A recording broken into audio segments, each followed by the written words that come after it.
we present Ian Carmichael as Lord Peter Wimsey in The Nine Tailors by Dorothy L. Sayers, adapted for radio by Alistair Beaton, with Peter Jones as Bunter and Philip Latham as the Reverend Theodore Venables.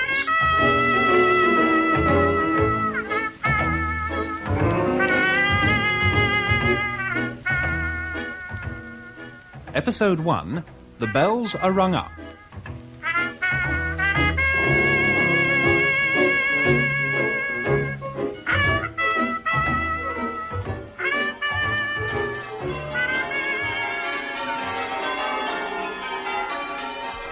The art of change-ringing is peculiar to the English, and like most English peculiarities, unintelligible to the rest of the world.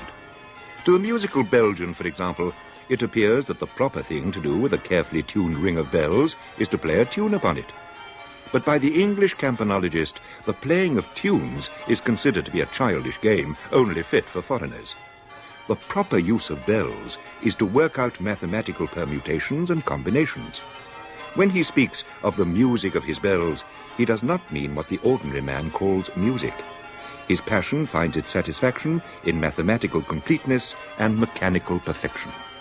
As his bell weaves her way rhythmically up from lead to hinder place and down again, he is filled with the solemn intoxication that comes of intricate ritual faultlessly performed.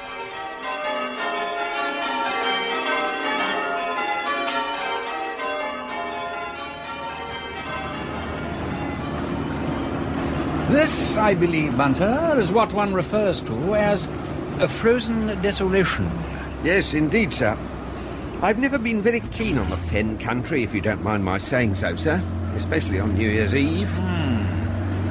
The snow's really coming down like billy-o now, ain't it? I say so, isn't that bridge going to prove rather tricky? Which bridge? Oh, this one. Hold tight. Oh, yeah, that's torn it.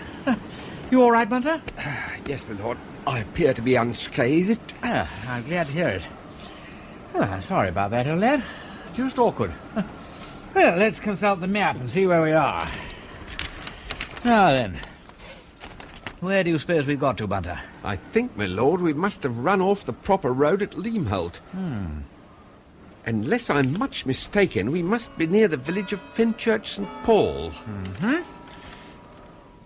I say, listen. Oh, thank God. Listen to that, Bunter. Where there is a church, there is civilization. Well, we'll have to walk it. Never mind the suitcases, we'll send somebody for them. Oh, I say. Yeah, a bit cold, what? I bet when Kingsley welcomed the wild nor'easter, he was sitting indoors by a good fire eating muffins.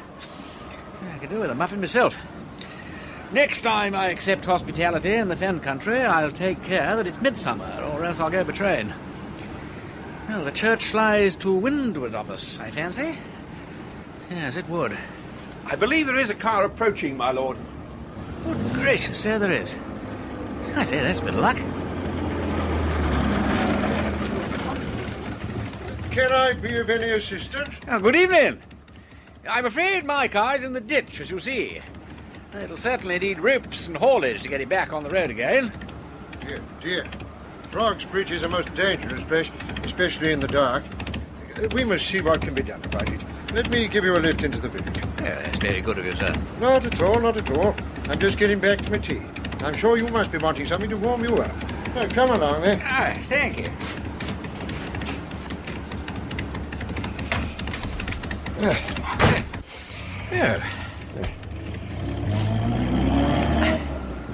I trust you're not in a hurry to reach your destination. We should be delighted to put you up in the rectory for the night. Oh, that's most kind of you, but really I wouldn't wish to trespass upon your hospitality. My dear sir, pray don't think twice about it. We see so little company here that I assure you will be doing my wife and myself a very great favour. Oh, well, in that case... Excellent, excellent. We have ample accommodation in the rectory. There's too much indeed, too much. My name, by the way, is Venables. I should have mentioned it earlier. I am, as you would have gathered, rector of the parish of Fenchurch St. Paul. My name is Wimsey, and this is my man, Bunter. Delighted to meet you. Wimsey? I know the name seems familiar. Lord Peter Wimsey? Correct. Have I not heard of you in connection with... Oh, I have it. Notes on the collection of incunabula. Of course. A very scholarly little monograph, if I may say so. Thank you. Yes, dear me. Well, it'll be charming to exchange impressions with another book collector. Dreadful weather, isn't it? There's a lot of influenza about at the moment. Such a nasty, depressing complaint. You must have this rug about your legs. Oh, thank you. Oh, most kind.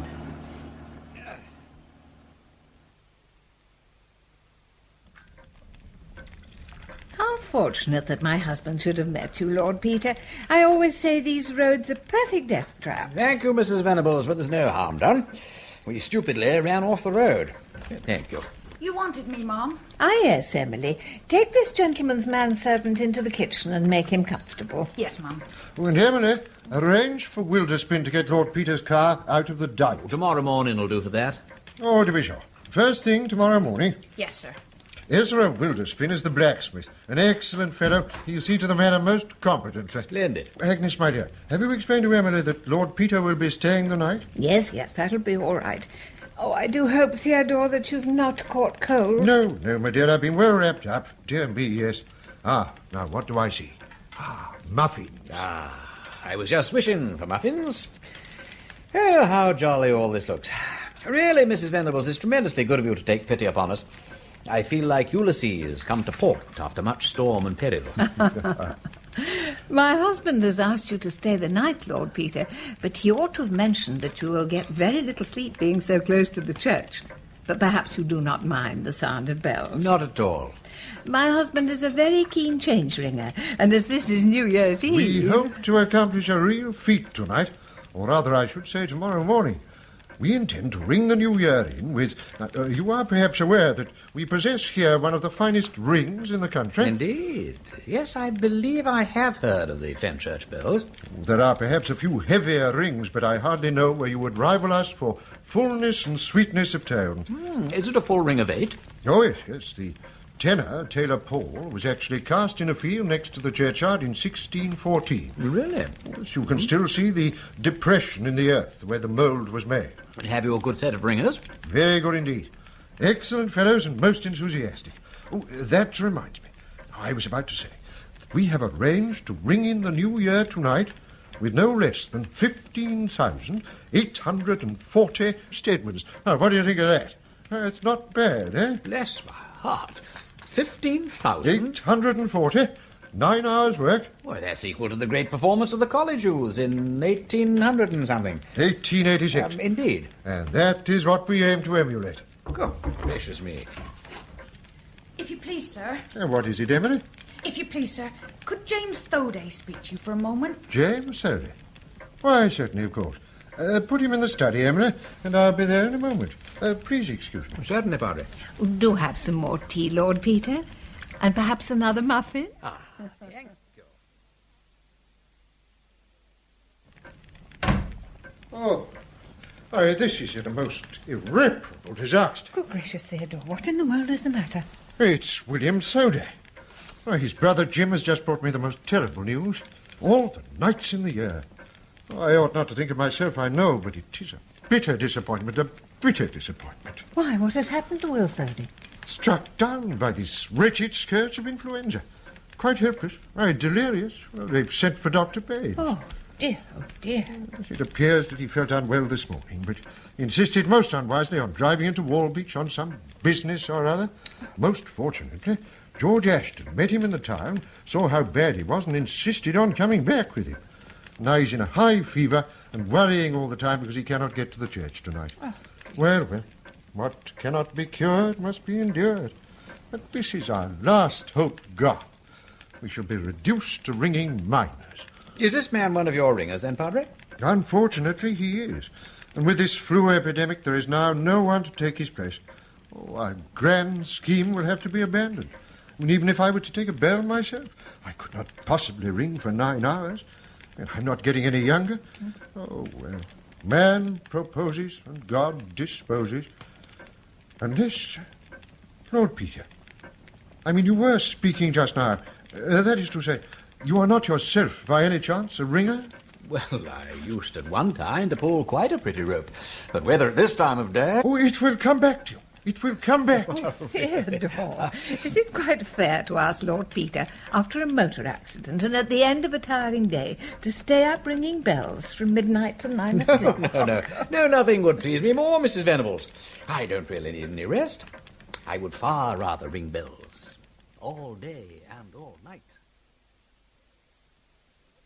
Well, Bunter, that looks a nice bed, but I am not, unfortunately, fated to sleep in it. So I understand from the young woman, my lord. It's a pity you can't relieve me of the rope, Bunter. I assure your lordship that for the first time in my existence I regret that I've no practical study of campanology. You know, I am always delighted to find that there are things that you can't do, Bunter. Did you ever try? Only once, my lord, and on that occasion an accident was only narrowly averted. Owing to my unfortunate lack of manual dexterity, I was very nearly hanged by the rope. Well, that's enough about hanging, old lad. I don't want to talk shop. Certainly not, my lord. Does your lordship desire to be shaved? Thank you, Bunter. Let's start the new year with a clean face, what? Because man may praise the Lord in many different ways. Praise him in the cymbals and the dances. Praise him upon the loud cymbals. And what better way for us in Fenchurch St. to praise our Maker than upon the beautiful bells of our beloved church. Aye. Let everything that hath breath praise the Lord. And now it will soon be midnight. Exactly 1 minute to go, Padre. Then to your stations, everyone. It'll be thirsty work, this will. The needs of the body have not been forgotten, Ezra. The landlord of the Red Cow has once again provided us with ample beer to see us through the night. Thank you, Vicar. Thank you. Good luck to you all. Good luck, Lord Peter. Thank you, Padre. How fortunate that you should have been sent to us. I hardly think this is what men call chance. 30 seconds. Everybody ready? Yes, sir. Right. Hezekiah, sound the 9 Tailors.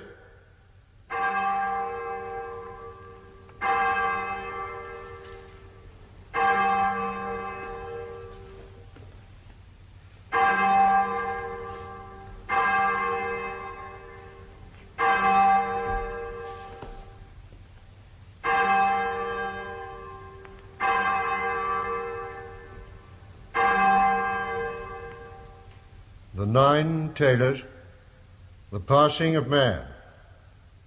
The year is dead.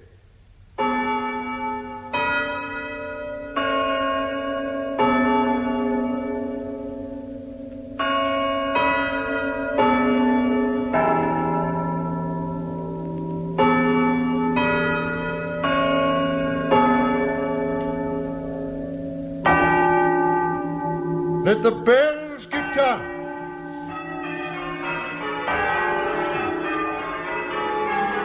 Let the bells give time. Little Gaudy, Silver Sabaoth, Strong John and Jericho, Glad Jubilee, Sweet Dimity, Old Batty Thomas and Great Tailor Paul. Let us hear your voices.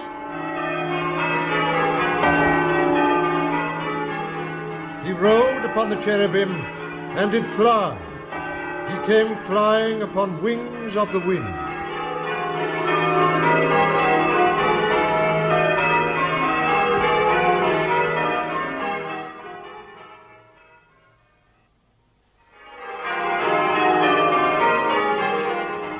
Ezra, you're doing well.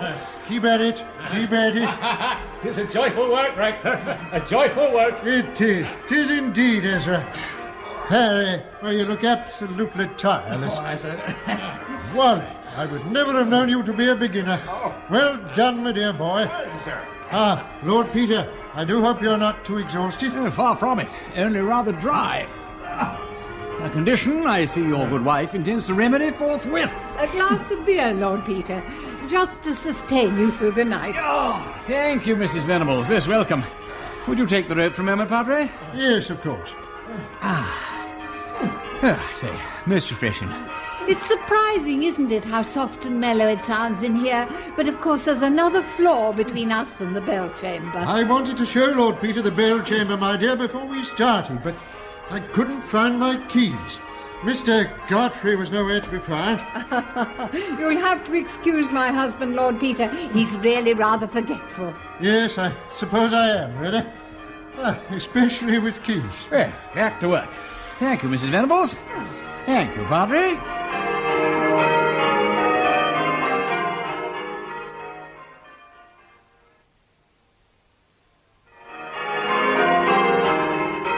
The sun has risen on a new day and another year. But we're almost there, lads. Almost there. Tin, tan, din, dan, bim, bam, bom, bo. And the trebles in the last lead. And that's it. Magnificent, lads. Magnificent. You've done it, and it couldn't have been better done. As firm and as true as any ringing I've ever heard. Well done, Ezra. Thank you, Rector. Hezekiah. Well done, everybody. Oh, where's Lord Peter? Oh, there you are. Yeah. Oh, I'm sure we owe you a very great deal. Not too fatigued, I hope. No. No, I'm perfectly all right. Breakfast. Breakfast is what we all want. That's all ready for you at the rectory. Now come along then, everyone. Come along. Excuse me, sir. Why, Johnson, what are you doing here? Sir Henry sent me to say, sir, that Lady Thorp is very bad this morning. They're afraid she's a sinking fast, sir. She's very anxious to receive the sacrament, if you could see your way. Oh, good heavens. Not so ill as that. I'm terribly grieved to hear it. Of course, I will come immediately. Lord Peter, you please excuse me. I'll be with you later.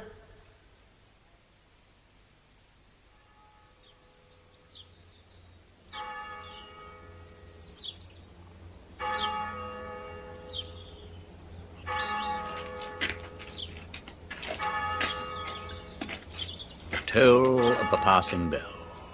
Yes, poor Lady Thorp. She was only 37, you know. It's all very sad. Very sad. I heard one of your ringers say something about a burglary at her house. Burglary? Oh, no. Oh, my goodness, yes. He must have been referring to the loss of the Wilbraham emeralds. Oh, but that was 15 or 16 years ago. Yes, the year of the Great War. April 1914, if I remember correctly. That sounds fascinating. Tell me more, Padre. It was an emerald necklace. And it all happened when Sir Henry and Lady Thorp were getting married. Well, as you can imagine, there were a number of grand guests came from London for the occasion. One of them was an old lady called Mrs. Wilbraham. She'd come to stay at the Thorpes, and the very night after the wedding, when Sir Henry and his new wife were already on their honeymoon, Mrs. Wilbraham's necklace was stolen. It caused something of a stir at the time. I can imagine. The worst part of it was that one of the Thorpes' own servants was involved in it. When Jeff Deacon was arrested, and they discovered what he'd done. Who was Jeff Deacon? Oh, he was the butler. It turned out that he got in touch with the jewel thief in London, and together they planned the robbery. Deacon had been with the household for 6 years. He was married to the housemaid, Mary. She's Mrs. Thoday now, of course. Married to Will Thoday. The fellow who's down with influenza? That's right. Then Deacon is dead now, I take it. That's correct. Quite correct, yes. Unfortunately, old Mrs. Wilbraham hadn't insured the necklace. Very silly of her. And Sir Henry felt duty-bound to pay the cost of it. And I'm afraid that's a financial blow from which the family has never quite recovered. And didn't they catch the burglar? Not for some considerable time. My wife. Theodore, you know very well you shouldn't be walking round the garden in this weather without a muffler on. Oh, really, Theodore, you are difficult. Winter sunshine, Agnes. Most delightful. Not to be missed. Lord Peter, are you sure you're not frozen to death out here? Far from it, thank you, Mrs. Venables. Well, you'll have lunch, of course, before you go. Can you eat shepherd's pie? Most certainly. Right. I'll see you in 5 minutes. And, Theodore, do please try not to be late. Yes, dear. Where were we? Yes, the burglar. What? Oh, yes, the Wilbraham emeralds. Well, the police eventually caught the burglar. Seemed to be rather a well-established jewel thief from London. But Deacon was definitely identified as the inside man. I believe that's what you call it. So I believe. Well, they arrested him one Sunday morning, just as he was coming out of church. Most terrible incident, Lord Peter. He struggled so hard. I mean, he nearly killed a constable. And what was the name of the London thief, Deacon's accomplice? I believe he was called Cranton. Yes, Nobby Cranton. That was the name. Cranton. What became of the emeralds? Oh, they were never found. There's been no trace of them to this day. I suppose Deacon and Nobby Cranton both went to jail for a good long stretch, right? Oh, yes. His then Jeff Deacon died. In prison? No. I believe he escaped after killing a warder. He's a most wicked person, Deacon. That was in 1918. But he benefited very little from it, because he fell into a quarry somewhere near Maidstone. He was in Maidstone jail, you see, and they found his body 2 years later, still in prison clothes. Oh, what a jolly tale. I suppose it was all rather brave of Jeff Deacon's widow to stay on in the village. Oh, but she left the village. And then when the news of her husband's death came through, young Will Thoday went after her and married her and brought her back to the village. And that was 10 years ago. And they've 2 children now. Very happy couple. A delightful couple. And our jewel thief, Nobby Cranton, is he still in jail? Possibly. But he may be out by now. Quite honestly, I don't wish to remember it very often. No, quite. The whole episode cast rather a cloud over the Thorp family. And now Lady Thorp's untimely death, it's all very sad, very sad. What about Lady Thorp? Does she leave any family? There's one daughter, Hilary. She'll be 15 this month. A most sweet child. She's just come home from school for the holidays. Oh, dear me, certainly been a very sad holiday for her. Indeed. Well, it's certainly an interesting tale. Theodore, where are you? Lunch is ready. But one I fear we must conclude for the moment. Yes, I rather fear so. Good news for you, Lord Peter. Ezra Wilderspin has repaired your car, and it should be ready for the road immediately after lunch. Excellent, Mrs. Venables. I am most grateful. Really most grateful.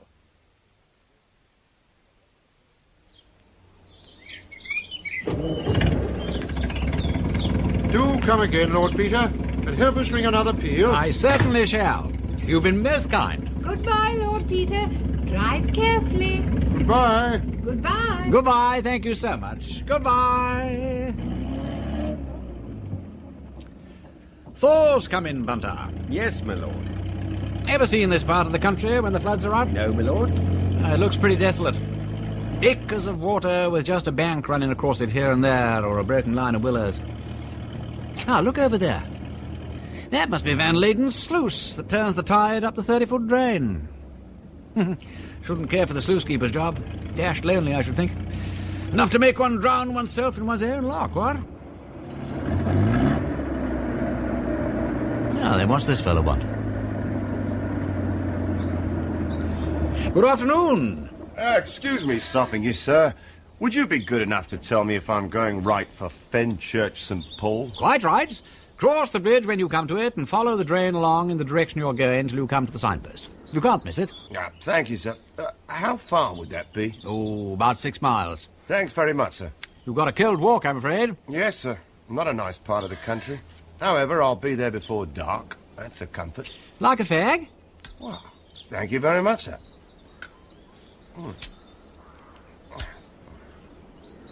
You don't belong to these parts? No, sir. Driver's the name, sir. Stephen Driver. I'm looking for work. Labourer? No, sir. A motor mechanic. Oh, I see. Yeah, good luck to you. Thank you, sir. Good afternoon, sir. Good afternoon.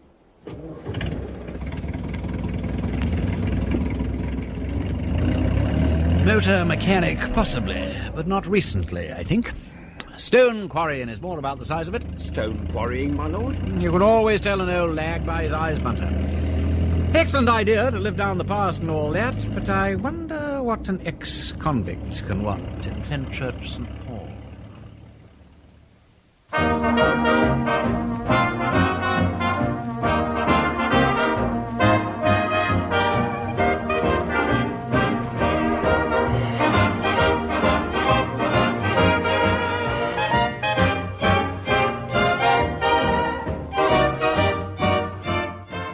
Tea, my lord. No, thank you, Bunter. That was a most excellent breakfast, but we have a journey to make this morning. A journey, my lord? Yes, Bunter. By way of celebrating the arrival of spring. You will recall a village by the name of Fenchurch St. Paul, where we spent a most interesting and unusual New Year. I've not forgotten it, my lord. Well, I received a letter this morning from the good rector with some fascinating news. It seems that Sir Henry Thorp has departed this life only 3 months after his good lady. That is most sad and unfortunate, my lord, but I hardly see why it requires our return to that particular part of the world. Ah, but it does, Bunter, it does. The good rector, you see, has requested my assistance, and it is an excellent opportunity, I think, to cancel all social engagements. Kindly do so, Bunter, and then send a telegram to Mr. Venables indicating that I shall be there in time for the inquest. There is to be an inquest on the death of Sir Henry? No, Bunter, no. On the body in the grave. The body in what grave, my lord? The body in Lady Thorp's grave. You mean Lady Thorp's body, my lord? No, that's just it. You see, according to Mr. Venables, Sir Henry wished to be buried in the same grave as his wife.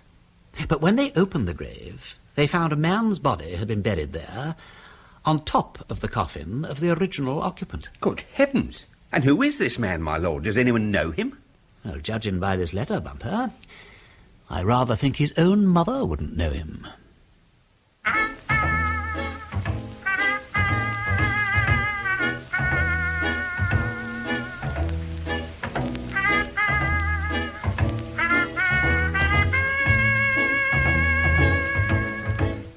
In that episode of The Nine Tailors, the parts were played as follows. Lord Peter Wimsey, Ian Carmichael; Bunter, Peter Jones; the Reverend Theodore Venables, Philip Latham; Stephen Driver, Stephen Greif; Mrs. Venables, Noel Dyson; Emily, Jenny Twigg; Mr. Godfrey and Johnson, Hayden Wood; Ezra Wilderspin, John Church; narrator, John Westbrook.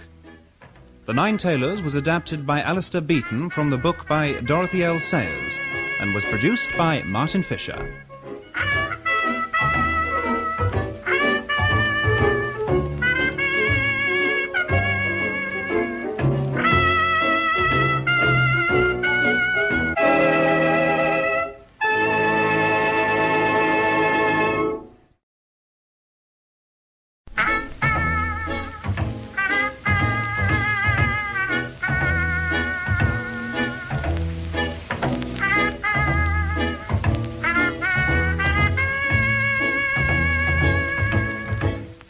We present Ian Carmichael as Lord Peter Wimsey in The Nine Tailors by Dorothy L. Sayers, adapted for radio by Alistair Beaton, with Timothy Bateson as Superintendent Blundell and Philip Latham as the Reverend Theodore Venables.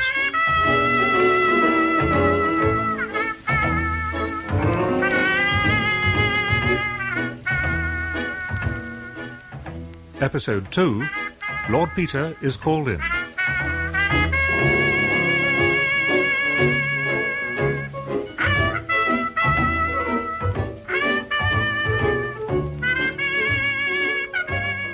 Spring and Easter came late together that year to Fenchurch St. Paul. In its own limited, austere, and almost grudging fashion, the fen acknowledged the return of the sun. The floods withdrew from the pasture, the wheat lifted its pale green spears more sturdily from the black soil, and on the willows the yellow catkins danced like bell-rope sallies. Across the ambiguous beauty of this landscape drove Lord Peter Wimsey, accompanied by a reluctant Bunter.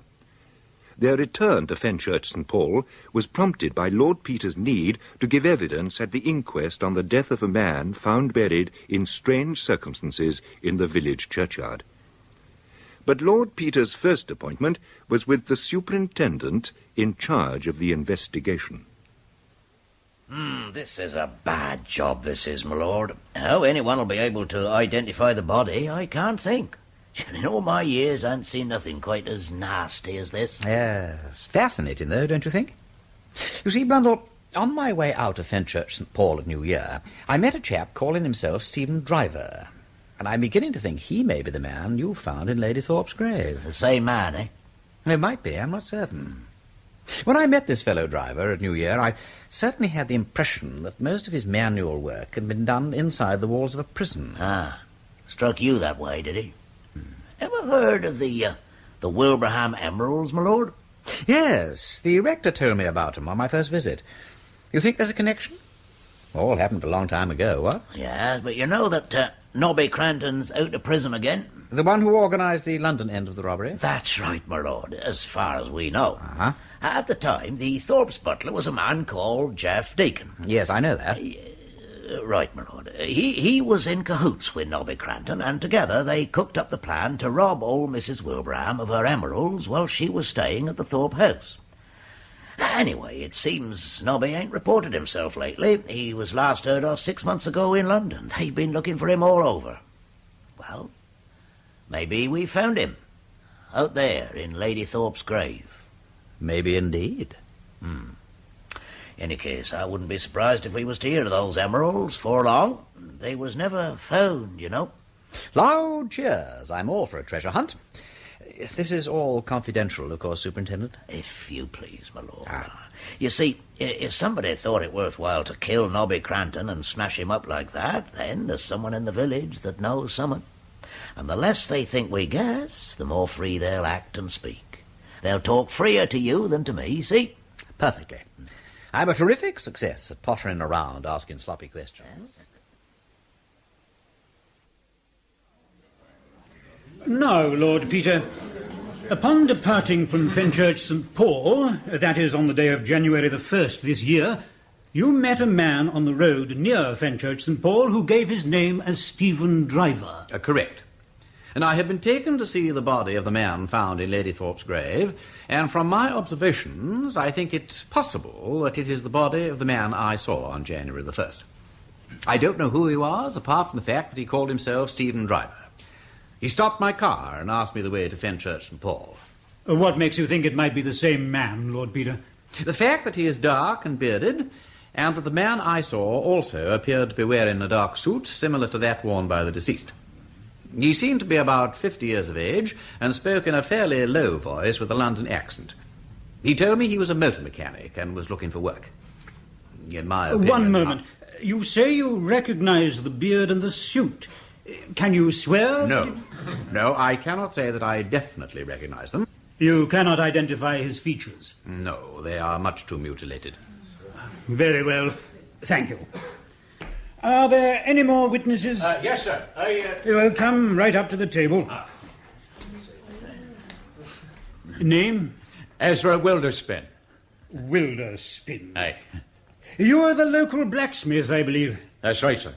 Well, now, Ezra, what have you to say? Well, sir, if I was to say that I recognised the deceased, I should be telling a lie.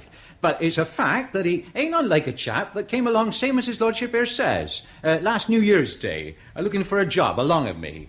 Said he was a motor mechanic out of work. Well, I told him I might do with a man as knows something about motors, so I takes him on and gives him a trial.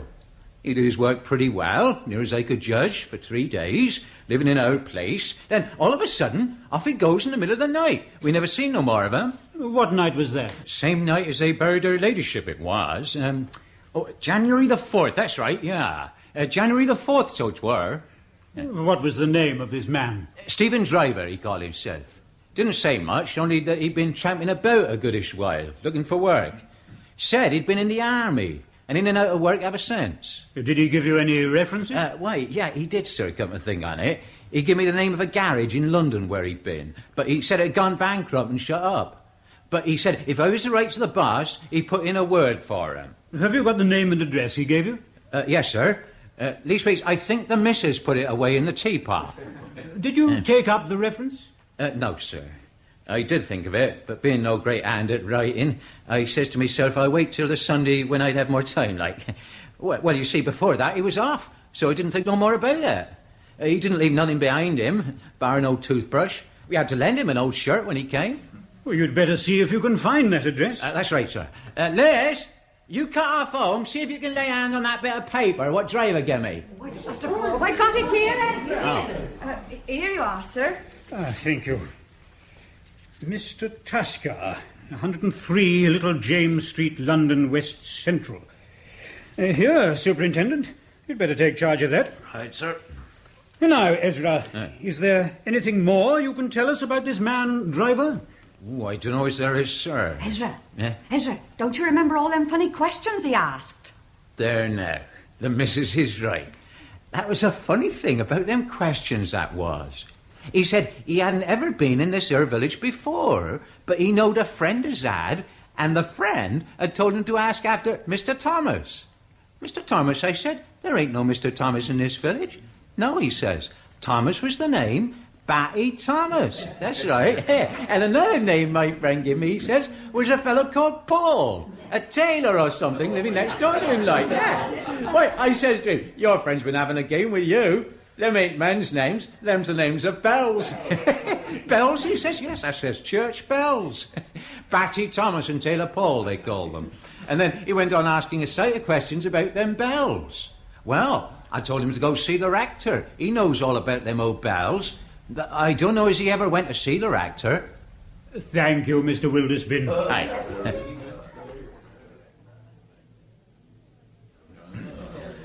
Now, you are Harry Go-to-Bed, by profession sexton. Yes, sir. And when exactly did you dig the original grave, Lady Thorp's grave? I dug it on the 3rd of January, sir, and I filled it on the 4th, immediately after the funeral. Where do you keep your tools, Harry? In the cookhouse, sir. Where's that? Well, sir, it's down underneath the church, where rector says the old crypt used to be. Makes a sight of work, that it do, carrying the coke up and down those stairs, and through the chancel, sweeping up after it. Yes, quite. Is the door kept locked? Oh, yes, sir. Always locked. Where do you keep the keys? Hanging up in my kitchen, sir. Has anybody else got a key to the cokehouse door? Yes, sir. Rector has all the keys. Nobody else? Not as I know, sir. Mr. Godfrey, he hasn't them all. Only the keys of the crypt. I see. When these keys are in your kitchen, I suppose any of your family has access to them? Well, sir, in a manner of speaking, yes. But I hopes as how you aren't trying to put anything on me and the missus, let alone the children. I've been Saxon in this here village for 20 years. None of us ain't ever yet been suspected of hitting strangers over the head and burying of them. Yeah. Come to think of it, this chap driver, he come round to my place one morning on a message. How do I know he didn't borrow the keys? Oh, come, Harry, don't talk nonsense. You don't suppose this unfortunate man dug his own grave and buried himself? That's the villain, Harry! Silence, if you please. Nobody's accusing you of anything. Have you, in fact, ever missed the keys at any time? No, sir. Or even noticed that your tools had been disturbed? No, sir. Very well, that will do. Kindly stand down. Now, Superintendent Blundell, can you tell us what were the dead man's belongings found on the body? Yes, sir. One suit, navy blue serge of poor quality, much deteriorated by its burial in the earth, but apparently purchased quite recently from a well-known firm of cheap outfitters. One set of vest and pants, badly worn and bearing the name of a French manufacturer. One khaki shirt, British Army type. One pair of working man's boots, nearly new. One cheap spotted tie. In the pockets of the deceased were found the following items. One white cotton handkerchief, one packet of woodbines, 25 shillings and 8pence in cash, one pocket comb, a 10-centime piece from France, and, that's all. Thank you, Superintendent Blundell. Yes, sir. Thank you, sir. I should be obliged if you will answer a few questions, Dr. Baines. You have examined the body of the deceased. Be so kind as to inform us of your conclusions. I have examined the body of the deceased and made an autopsy. I should judge the subject to be a man aged between 45 and 50. He appears to be well nourished and healthy. I judge that the deceased had been lying in the grave between 3 and 4 months. Decay does not proceed so rapidly in a buried body as in one exposed to the air. In this case, the internal organs were all quite distinguishable and fairly well preserved. I made a careful examination, and I could discover no signs of external injury in any part of the body, except upon the head, arms, wrists, and ankles. The face had apparently been violently battered in with some blunt instrument which had practically reduced all the anterior, that is, the front of the skull, to splinter. I was not able to form any exact estimate of the number of blows, but they must have been numerous and heavy. One moment, Doctor. I take it we may assume that the deceased died in consequence of one or some of these blows upon the skull? No, I do not think the blows were the cause of death. Why do you say that, Dr. Baines? Because, to the best of my judgment and belief, all the blows were inflicted after death. The hands were also removed after death, apparently with a short, heavy knife. Quiet, please. But why should anyone inflict such savage injuries on a dead body? That is outside my province. I am not a specialist in lunacy or neurosis. Very well, then. What, in your opinion, was the cause of death? I do not know. I could not see any superficial sign of disease or injury by poison. I removed, however, certain organs and placed them in sealed jars. I propose dispatching them today for expert examination by Sir James Lubbock. You mentioned injuries to the arms and ankles, Doctor. What was the nature of those? The skin of the ankles seems to have been very much broken and abraded, as though the ankles had been tightly bound with cord or rope which had cut through the socks. The arms also showed the pressure marks of a rope above the elbows. These injuries were undoubtedly inflicted before death. You suggest that somebody tied up the deceased with ropes and then, by some means or other, brought about his death? I think that the deceased was undoubtedly tied up, either by another person or by himself. You do not, I suppose, suggest that the deceased went so far as to bury himself? No, I do not suggest that. I'm glad to hear it. The deceased might, I suppose, have perished of starvation if he tied himself up and been unable to free himself? No doubt. Sir James Lubbock's report will tell us that. Have you anything further to tell us? No, I don't think so. Thank you, Doctor. In the circumstances, Superintendent, it seems advisable to adjourn the inquest until you have completed your investigations. Right, sir. Gentlemen, we will adjourn until today fortnight.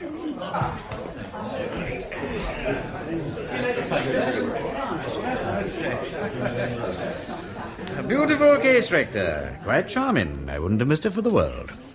I'm uncommonly grateful to you for drawing my attention to it. Hello, here's my old friend the blacksmith. How are you, Ezra? Oh, very well, thank you, me lord. Very unpleasant business, all this here thing with the body. Oh, indeed, most unpleasant. Yes, sir. Will, just a minute. Rector? Will, I want you to meet Lord Peter Wimsey. Lord Peter, this is Will Thurday, whose bell you rang on your last visit. How do you do, Will? Pleased to meet you, my lord. Very sorry I was to miss that peal, but I was pretty bad, wasn't I, Rector? You were indeed. You don't look to have got over it yet. Oh, I'm all right, sir. Except for being troubled by a bit of a cough. That'll pass away now that the spring's here. Well, you must take care of yourself. How's Mary? Fine, sir. Thank you. She was coming to this here inquest, but I said 'twasn't no place for a woman. I'm thankful I got her to stop at home. Yes, the doctor's evidence was very disagreeable. Well, do take care of yourself, Will. Thank you, Rector. Yes, I will. Good day, Will. Good day. Good day, Rector. A bit white and strained, ain't he? Does he always look like that? Well, last week I thought he looked better, but it was a very bad bout of influenza that he went down with. In fact, he very nearly fainted at Lady Thorp's funeral. Did he, Major? Yes, strange, really. Will's normally as strong as an ox. Well. Mind you, he's rather a nervous subject. You don't expect labourers to have nerves, do you? Oh, well, they're human like the rest of us. Oh, now there is young Hilary Thorp, poor child. Hilary! Hello, Mr. Venables. My dear, I'd like you to meet Lord Peter Wimsey. I'm rather hoping he may provide the police with some help in this unfortunate matter. How do you do, Miss Thorpe? I'm ever so glad to meet you, Lord Peter. Well, I'll leave you in good hands. I've ever such a lot of work to do today. Do you know, I haven't even completed my sermon for Sunday. I'll see you later, Lord Peter. Certainly, Padre. Dad used to read all about your cases, Lord Peter. I think he'd have been frightfully amused to have been mixed up in one himself. But it is a mystery, isn't it? By the way, you know where Dad and Mother are buried, don't you? I expect that was the first place you looked. Well, yes, it was, actually. But I'd rather like to look at it again. You see, I'm wondering just exactly how the body got there? Yes, Yeah. I was wondering that too. Let's go and have a look, shall we? Well, if it won't upset you, why not? It's not far.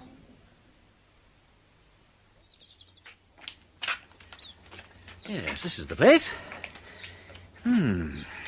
Grave isn't much overlooked, is it? That cottage is the nearest. Whose is that? Will Foday's. Is it? And whose is the farm over there? Oh, that's Mr. Ashton's place. He's one of the church wardens. Ah. What are you looking at? The distance from the south gateway? Uncomfortably discerning woman. Yes, I was. You could bring the body in a car and carry it round without too much difficulty. What's that over there, close by the north wall of the churchyard? A well? Yes, that's the well where Harry Gotobed gets the water for washing out the porch and scrubbing the chancel and all that. I think it's rather deep. I see. Well, if it's used, as you tell me it is, nobody would think of hiding anything large in it. Oh, you mean the body? No, that wouldn't have done. Look here, forgive my asking, but supposing your father hadn't died when he did, what kind of tombstone would he have been likely to put up to your mother? Any idea? None at all. He hated tombstones, and he wouldn't discuss them, poor darling. So that for all anybody knew, he might have had a flat stone put down, or one of those things with a marble curb round and chips in the middle. A thing like a fender? Oh, no, he'd never have done that. And certainly not chips. They always reminded him of that fearfully genteel coffee sugar you get at the sort of places where everything's served on mats and all the wine glasses are coloured. But did the murderer know your father's feelings about coffee sugar and wine glasses? I'm sorry? I don't know what you're driving at. No, it's my fault. I'm always so incoherent. I mean, when there are such a lot of good places for putting bodies, dikes and drains and so on, why cart one at great risk and trouble to a churchyard to plant it, where it might easily be dug up by a stonemason smoothing away the earth for a fender full of marble chips? It all seems so odd and rash. Yet, of course, I can see the fascination of the idea. You'd think a grave was about the last place where anybody would look for a stray body. But it looks as if it must have been done that way because of the rope marks, which tell that the man was tied up somewhere first. Yes. Yes, it must all have been deliberate and thought out beforehand. But then the murderer couldn't have thought about it earlier than New Year's Day, when Mother died. I mean, he couldn't have counted on having her grave handy. No, of course he couldn't. But it may have happened at any time since. Surely not at any time. Only within a week or so after Mother died. Why? Why, because old Gotobed, the sexton, would be certain to notice if anyone had been digging his grave about, after the earth had been firmed up properly. Don't you think it must have happened quite soon? Probably while the wreaths were still on the grave. I say, that's an idea. I never thought about that. I suppose you've never noticed yourself that the wreaths had been moved or anything? Oh, no. As a matter of fact, I didn't come here much. I think all this business about graves is hateful. Don't you? But I tell you who would have noticed anything, and that's our housekeeper. She's a perfect ghoul. She ought to be in a Victorian novel where people wear crepe and weep into teacups. She sounds quite charming. I say, I hope you don't find me ghoulish with all my questions. No, not in the least bit. You see, I've been doing a lot of wondering ever since they found the body in my mother's grave. It really makes things easier to do a little wondering. I mean, if you're once interested in a thing, it makes it seem less real. That's not the right word, though. Less personal? Yes, that's what I mean. You begin to imagine how it all happened, and gradually it gets to feel more like something you've made up. If that's the way your mind works, you'll be a writer one day. Do you think so? But that's just what the girls say at school. How did you know? Though they're all idiots. Mostly, that is. Most people are. But it ain't kind to tell 'em so. Right, Blundell. Now, let's see what evidence we have at this point. Not much to go on, my lord. At the beginning, there never is. Now, what do we know? We know that someone murdered a man and put him into Lady Thorp's grave. We don't know how the man was killed, but we do know that the murderer didn't want the body recognised because he removed the hands and bashed in the face. Possibility.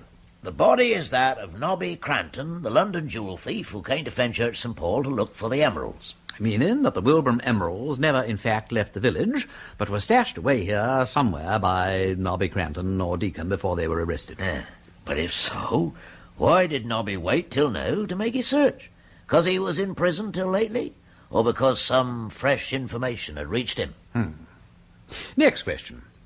If Cranton did come here using the name of Stephen Driver, what is the meaning of his interest in Batty Thomas and Taylor Paul?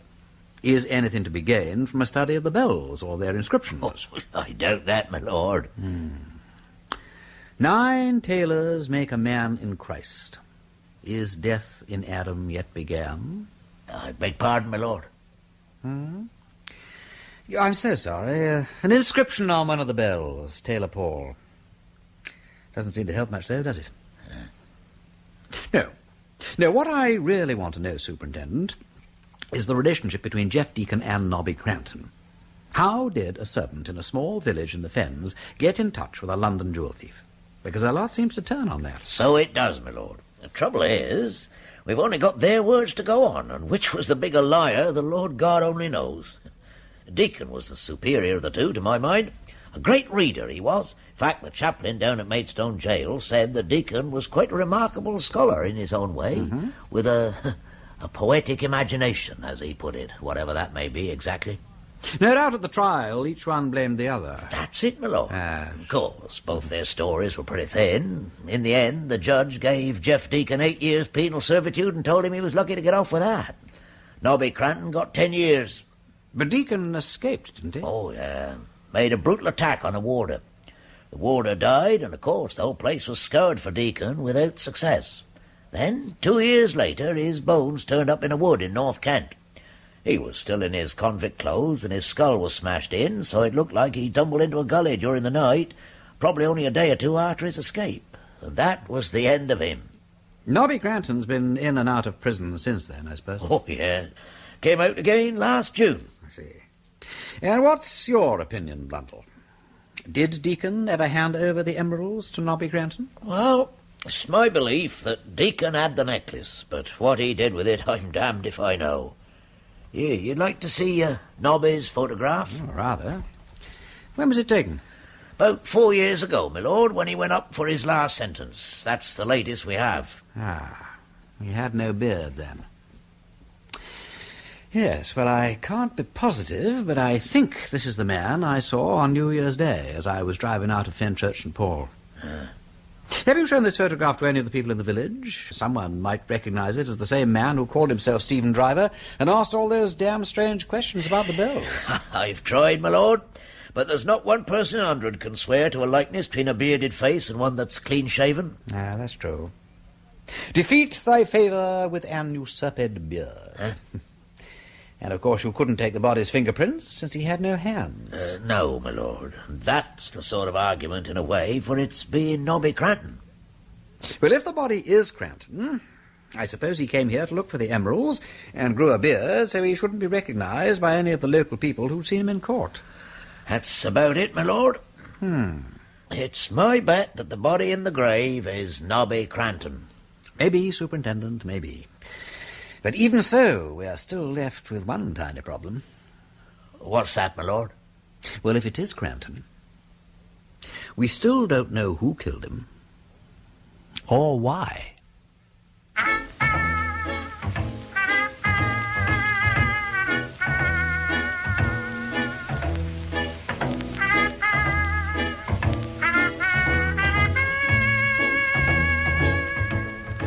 In that episode of The Nine Tailors, the parts were played as follows.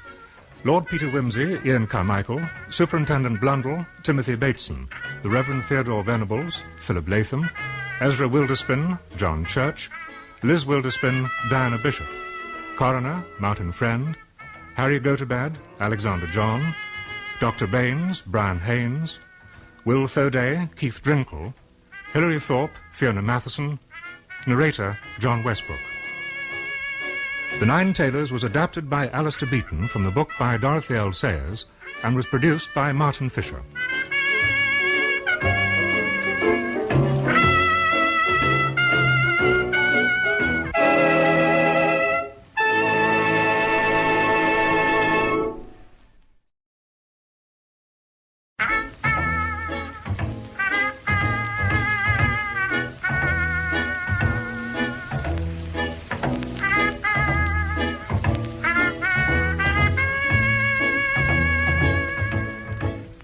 We present Ian Carmichael as Lord Peter Wimsey in The Nine Tailors by Dorothy L. Sayers, adapted for radio by Alistair Beaton, with Peter Jones as Bunter and Timothy Bateson as Superintendent Blundell.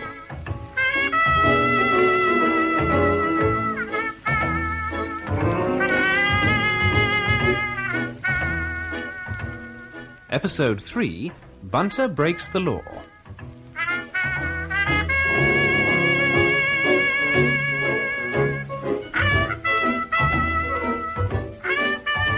Lord Peter Wimsey sat on a large, flat tombstone in the churchyard of Fenchurch St. Paul.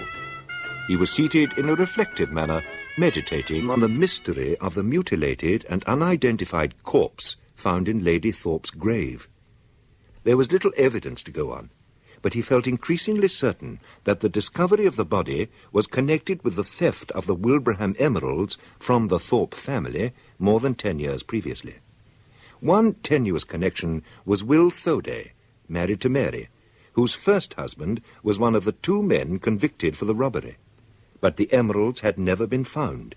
And now Will Thoday's explanations of his movements on the night the body was buried were looking increasingly suspect.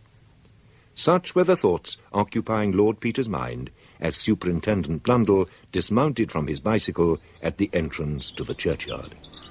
Morning, my lord. Ah, Blundell, just the man. Come along here a moment. I just had a chat with the Thorpe's housekeeper, my lord. I even interviewed some of the school children. It definitely looks as if someone was at the grave after Lady Thorpe's funeral. The housekeeper's wreath had been all moved around. Most upset she was, and, excuse me, my lord. Hope you don't mind my asking, but what exactly are you doing? I thought you'd never ask, Superintendent. Well, I expect you're puzzled by my appearance in a graveyard carrying a fishing rod and line. Well, matter of fact, I am, my lord, yes. I thought that Potty Peak was the only person who actually enjoyed sitting around in graveyards. Well, you're wrong. Are you busy, or have you got time to look at something? I was going along to talk to Will Thoday, but there's no great hurry for that. Well, hold this while I attach some lead sinkers. What in the world are you thinking of catching with that? A whale? Eels. Unless eels swim deeper than ever plummet sounded. Eels? Now, come with me, Superintendent. Right you are, my lord.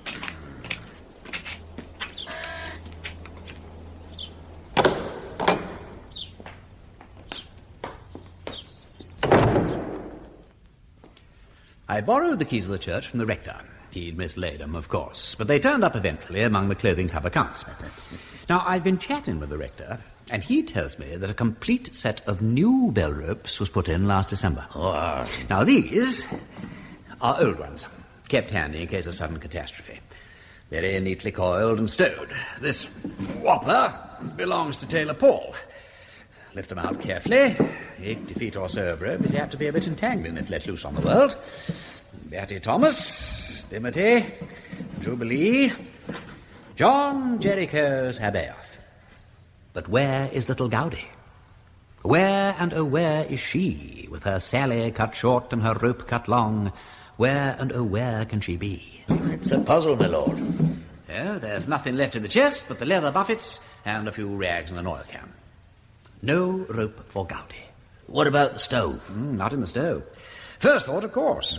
If the burying was done on a Saturday, the stoves would be alight, but they'd be banked down for the night, and it would have been deuced awkward if Mr. Our friend the sexton... Mr. Gotobed. Just so. If Mr. Gotobed had raked out anything unusual on Sunday morning. No, I don't think that was where the rope went. I hope not, anyway. I think the murderer used the rope to carry the body by and didn't remove it till he got to the graveside. Now let's go fishing. You mean in the well, my lord? The well. Now then, up with the cover. Right.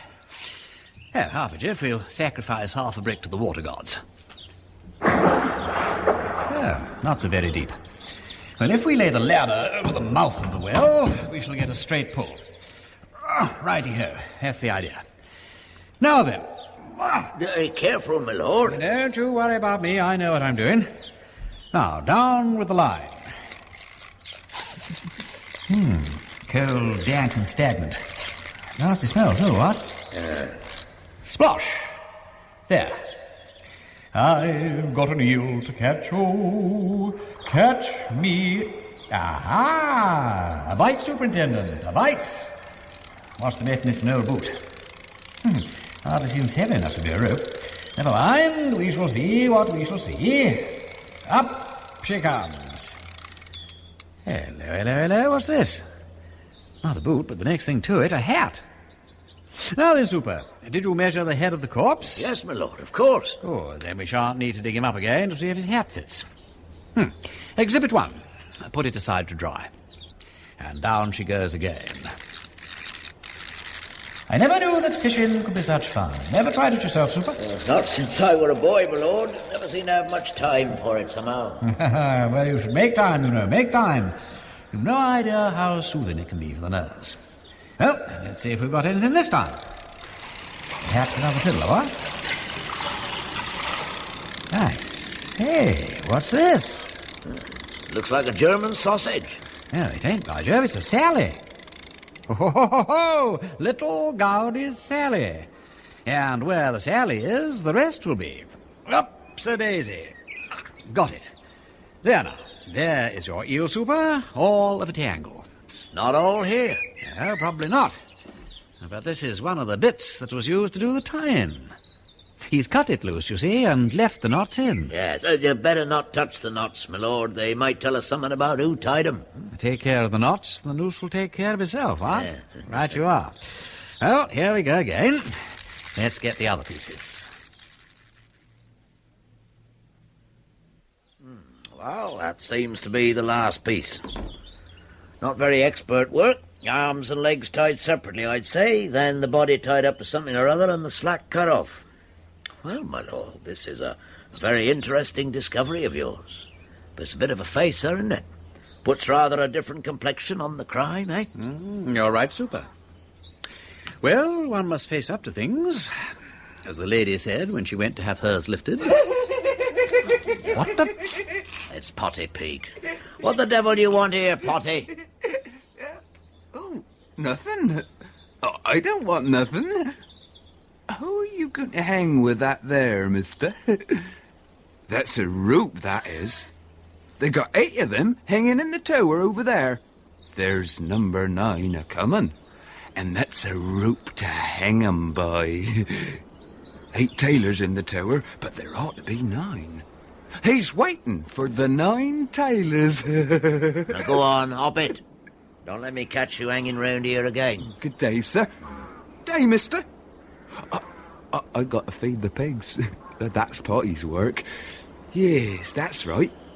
They pigs did ought to be fed. Off you go then, Potty. Morning, sir. Morning, mister. There. You go telling everybody about this rope he's got hanging on the brain. Ever since he found his mother hanging in the cowhouse when he were a kid. Well, can't be helped. I'll get these things taken along to the station. Well, Brundle, I shall make my way over to the Ashtons and find out what they made of Will Thoday's behaviour at New Year. I think that could be most useful, my lord. As for me, I'm going to have another talk with the Thodays themselves. Maybe find out exactly what they were doing on the night that body was dumped in the churchyard. You had a pretty stiff time of it, didn't you, Will? Delirious and all that kind of thing, I'll lay. Very bad he was that night. Kept on trying to get out of his bed and go to church. Oh? He thought they was ringing the peal without him. Though I kept on telling him that was all rung and finished with New Year's Day. Terrible job I had with him, and nobody to help me. Will's brother, Jim, was a great help while he was here, but he had to go back to his ship. Our mate on a merchantman, didn't he? How's he getting along? You heard from him lately? We had a postcard last week from Hong Kong, but he didn't say much. He hasn't sent nothing but postcards this voyage. When do you expect him back? Not but I don't know when. Not if trade's decent, that is. You see, his ship don't make regular trips. She follows cargoes from port to port wherever there's anything to be picked up. So you didn't happen to see anything going on at the church from your bedroom window that night? No lights moving about, nothing of that kind? I told you I didn't move from Will's bedside all night. He was so ill, if I left him a minute, he'd be throwing the clothes off, trying to get up. When it wasn't the peel, it was that old trouble with the Wilbraham emeralds. He was all muddled up in his head, thinking that dreadful trial was on and he had to stand by me. That'll do. I won't have you fretting yourself about that old business no more. I'm not blaming you, Will. And I won't have nothing more said about it in my house. What do you want to come worrying her this way, Mr. Blundell? She's told you she don't know a thing about this here chap that was buried. That's all there is to it. What I may have said and done when I was ill don't matter ill or beans. Not a scrap. No. I'm very sorry such an illusion should have come up, I'm sure. Well, I won't keep you any longer. You can't assist me, and that's all there is to it. Now, I'll be off and let the youngsters come back to their tea. I know what it's like, having children of my own. Mr. Ashton, I believe you were the Good Samaritan who brought poor Will Faraday back from Walbeach the day he was taken ill. Very fortunate we happened to see him. Very bad weather for a sick man. Dangerous thing, influenza. Dreadful. Poor man. He was quite reeling with it when he came out of the bank. I said to Mr. Ashton, how terrible bad poor Will do look, to be sure. I'm sure he's not fit to go home. And sure enough, we hadn't got but a mile or so out of the town when we saw his car drawn up by the side of the road, and him quite helpless. Quite helpless. And out of his head he was, counting them notes over and dropping them all over the place.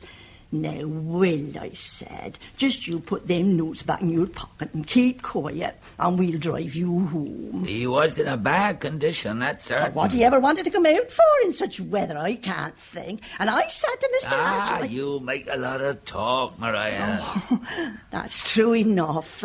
I do let my tongue run on a bit, I'll allow. His lordship must excuse me. Not at all. In a quiet place like this, if one doesn't talk about one's neighbours, what is there to talk about? And the Thodies are really your only neighbours, aren't they? I'll be bound when Will was laid up, you did a good bit of the nursing, Mrs. Ashton, right? Not as much as I'd have liked. My daughter was took ill at the same time. I managed to run in now and again, of course. But what with being up half the night with my daughter and wondering whether... now that's interesting. I don't suppose you saw anything strange in the churchyard, did you? Lights moving, anything of that sort? There now. Always thought as there might be something in that tale as little Rosie Thorday told her Paula. What tale was that? Foolish nonsense. Foolish nonsense. Ghosts and whatnot. Well, anyway, it was a good time ago now. When would that be, Luke? End of January, maybe, near enough? Well, call it end of January. Our Paula comes on the Thorday children sitting together under their hedge just outside their place. Both of them crying. Then it comes out that they're afraid to go past the churchyard in the dark, and Rosa Thorday says it's because she's seen what she took to be the spirit of Lady Thorp a-flitting about her grave. And it seems the night she see it was the night of the funeral. Oh, dear me. What exactly did she see? Oh, no more than a light by what Pollock could make out. That was one of the nights Will Thorday was very bad, and it seems that Rosa was up and about helping her Martha, and she looked out of the window and sees the light just a-rising out where the grave would be. Well, of course, our Paula told Rosie couldn't have been Lady Thorpe's spirit, for that were at rest, and she said Rosie must have seen the sexton's lantern. But it couldn't well have been that, for by what the child said, it was 1 o'clock in the morning past that Rosie see the light. Dear me and all. I'm sure if I'd have known then what I know now, I'd have paid more attention to her.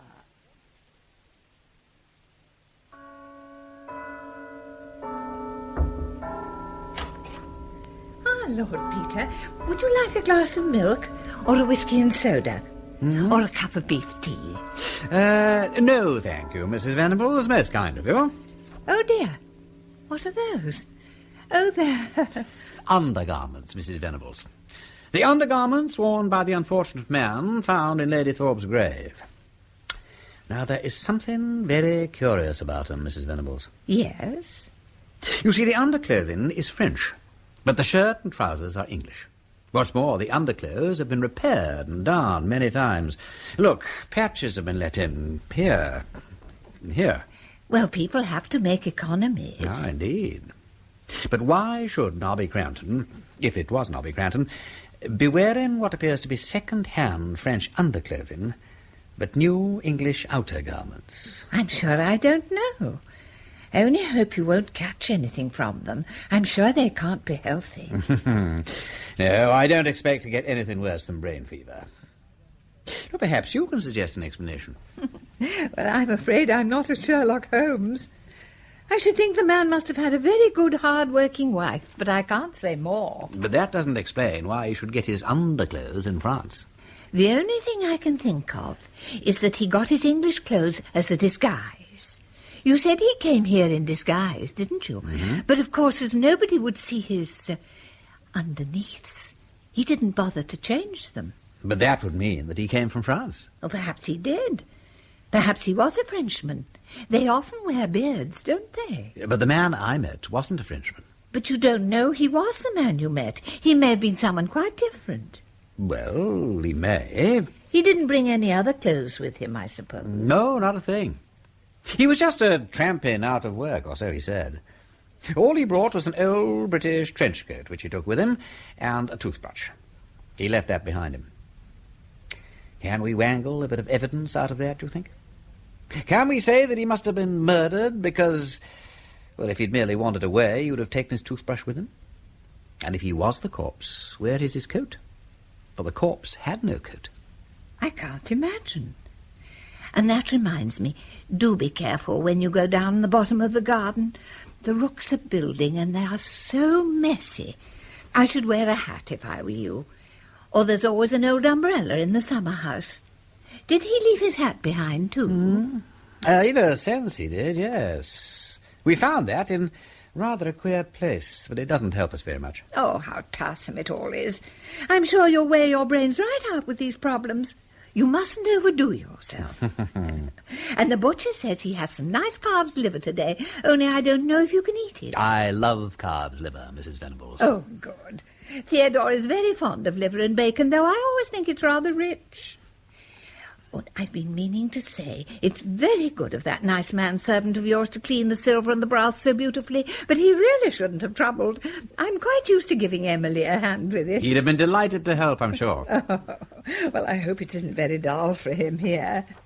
I understand he's a great acquisition in the kitchen, and extraordinarily good at music hall imitations, twice as good as the talkies cook says. Is he indeed?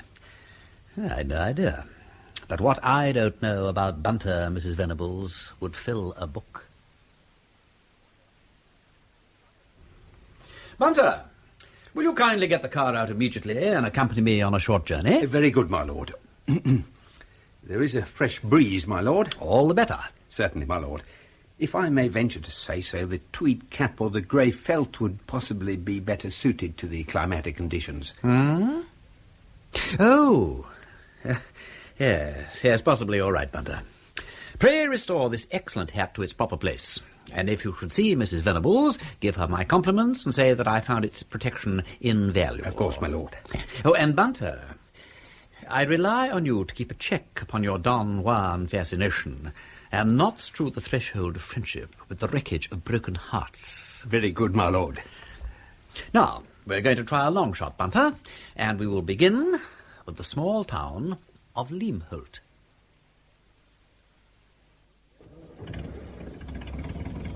Well, what news, Bunter?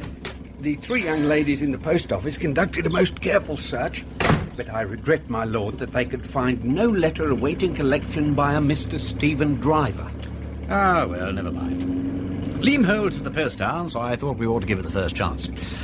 The other possibilities are Hullport and Walbeach on this side of the drain. Hullport is a long way off and rather unlikely. So I think we will try Walbeach. It's a direct road from here. At least as direct as any fen road ever is. I suppose God could have made a sillier animal than a sheep, but it's very certain that he never did. Unless it's a cow. Come on there, hup, hup, hup, hey, hup. Oh, get along with you, Jemima. Hup, hup, hey, hup, hey.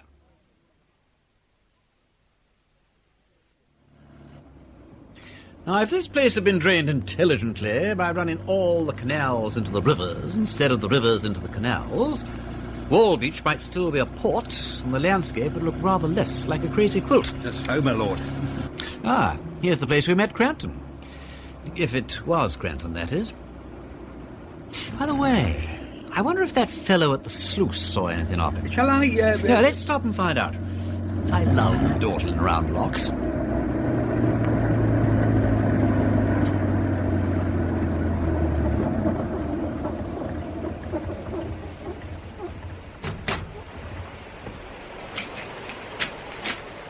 Good afternoon. Afternoon. Very picturesque. Very pretty. Do you ever get artists and painters along here to paint it? Well, I don't know as I do. No. Ah. Some of those piers would have been none the worse for a bit of stone and mortar, what? And the gates look pretty ancient. Ah, I believe you. Now, this here sluice has been needing repairs over a matter of 20 years now, and more. Then why don't they do it? Well, nobody knows whose job this here sluice is. Seemingly. But suppose you've got a lot of water up this way. Would the gates stand it? Well, they might, and they mightn't. We don't get much water up here these days. You will, though, when they finish the new wash cut. Ah, so they say. I don't know. Some say it'll be no different. And some say as it'll drown the land round about Walbeach. It seems ridiculous not to rebuild the gates. With all this unemployment about, too. Do you get many of the unemployed tramping round this way? Times we do, times we don't. I remember meeting a chap along the bank last time I was down here, on New Year's Day. I thought he looked a bit of a tough nut. Oh, him? Yes, well, he got took on at Ezra Wilderspin's place, but he soon had enough of that. Didn't want to do no work. Half on 'em don't. I suppose he'd come from Walbeach. I suppose I had, yes. He said so anyhow. Said he'd been trying to get work on the wash cut. Did he? He told me he was a motor mechanic. Ah, well, they'd say anything. He looks as if he'd worked a good bit with his hands. Why shouldn't there be work for men on the cut? That's what I was saying. Yes, sir.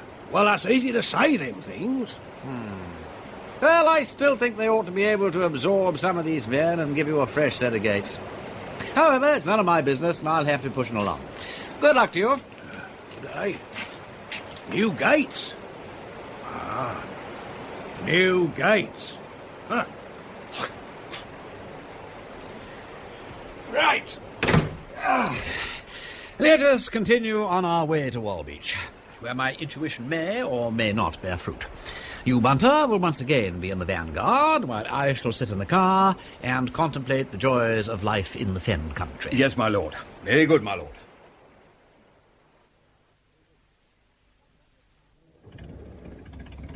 What luck this time, old lad? Quickly, my lord. What's up? Better move on quickly, my lord, because while the manoeuvre has been attended with a measure of success, it is possible that I have robbed His Majesty's mails by obtaining a packet under false pretences. What have you been doing, Bunter? Well, my lord, I inquired as instructed for a letter addressed to Mr. Stephen Driver, post restaurant, which might have been lying here some time. When the young person inquired how long a time, I replied, according to our previous arrangement, that I had intended to visit Walbeach a few weeks ago, but had been prevented from doing so, so that I understood that an important letter had been forwarded to me at this address under a misapprehension. Very good, Bunter. All according to Cocker. The young person, my lord, then opened a species of safe or locker and searched in it, and after the expiration of a considerable period, turned round with a letter in her hand and inquired what name I had said. Yes, these girls are very bird-witted. It would have been more surprising if she hadn't asked you to repeat the name. Quite so, my lord. I said, as before, that the name was Stephen or Steve Driver, but at the same time I observed from where I was standing that the letter in her hand bore a blue stamp. There was only the counter between us, and as you are well aware, my lord, I am favoured with excellent sight. Let us always be thankful for blessings, Bunter. I hope I may say that I always am, my lord. On seeing the blue stamp, I added quickly, calling to mind the circumstances of the case, that the letter had been posted in France. Very good indeed. The young person, my lord, appeared to be puzzled by this remark. She said in a doubtful tone that there was a letter from France which had been lying in the post office, but it was addressed to another person. Oh, hell. Yes, my lord. That thought passed through my own mind. I said, are you quite sure, miss, that you have not mistaken the handwriting? I'm happy to say, my lord, that the young person, being young and no doubt inexperienced, succumbed to this somewhat elementary strategy. She answered immediately, "Oh, no, it's as plain as print. M. Paul Taylor." At that point... Paul Taylor? Why, that was the name of the man driver said he was looking for. Precisely, my lord. As I was about to say, at that point it was necessary to act promptly. I said at once, "Paul Taylor, why, that is the name of my chauffeur." No disrespect, my lord, but in the momentary agitation of my spirits, my lord, I was not in a position to think as quickly or as clearly as I should have wished. Bunter, I warn you that I'm growing dangerous. Will you say at once, yes or no, did you get that letter? Yes, my lord, I did. Ah, excellent, Bunter. Well, it's all very illegal either way, but we'll get Blundell to put it right for us. I'd have suggested his doing it himself, but it was such a shot at a venture that I didn't think he'd gotten to it. And I didn't have a devil of a lot of faith in it myself. Anyway, it was my jolly old idea, and I wanted us to have the fun of it ourselves. My lord, I really... Now, don't start apologising anymore, Bunter. You are perfectly brilliant in two places, and I am as bucked as hell. Oh, well, thank you very much, my lord. And under the circumstances, we are now going straight to the Cat and Fiddle, where the port is remarkable and the claret not to be despised, to celebrate our deed of darkness and derring-do. It may, of course, not be... Not the right letter? Rot. It is the right letter, Bunter. It's damn well got to be the right letter.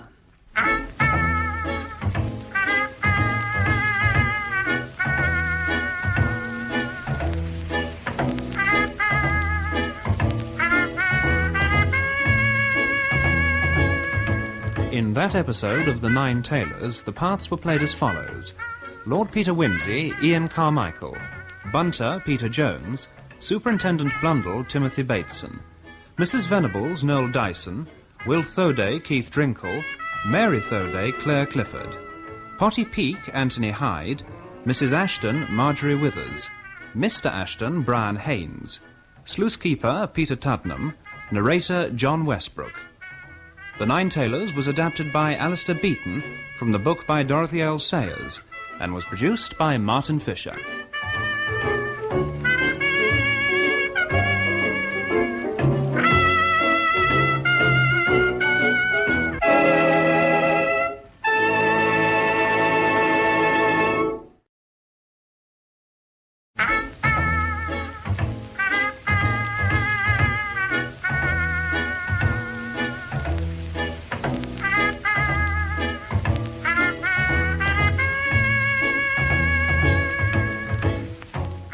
We present Ian Carmichael as Lord Peter Wimsey in The Nine Tailors by Dorothy L. Sayers, adapted for radio by Alistair Beaton, with Peter Jones as Bunter and Timothy Bateson as Superintendent Blundell.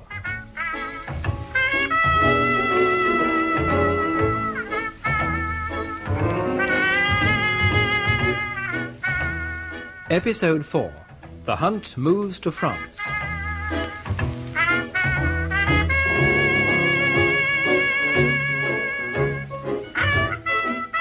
Wimsey and Bunter, having deceived the post office into handing over a letter addressed to one Paul Taylor, established themselves in the dark old upper room of the Cat and Fiddle. Lord Peter was convinced that the letter could provide a vital clue to the mystery of the unidentified body in the local churchyard. The visit to Fenchurch St. Paul, that had begun with a strenuous night of bell-ringing, had led to Lord Peter's return to the Fen country in an attempt to solve the mystery.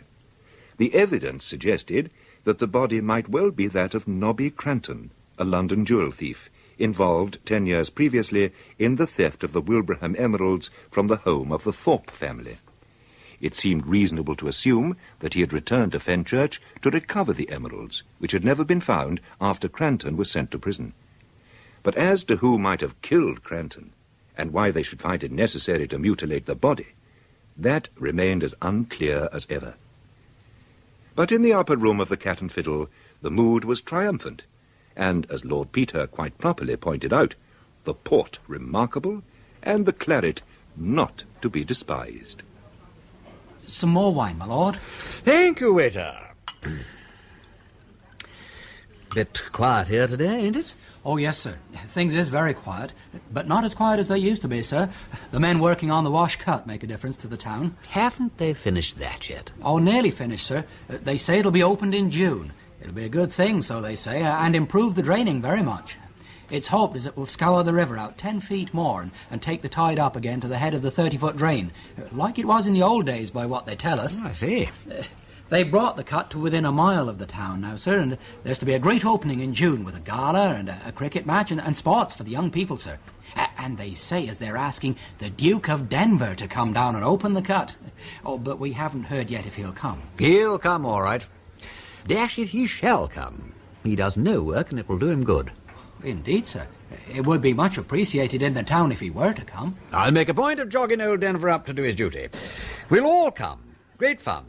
Denver shall present gold cups to all the winners, and I will present silver rabbits to all the losers. And with luck, somebody will fall into the river. That will be very gratifying, sir. Thank you, sir. Did you know, Bunter, that my family have frequently accused me of being unrestrained and wanting in self-control? Indeed, sir. Most extraordinary.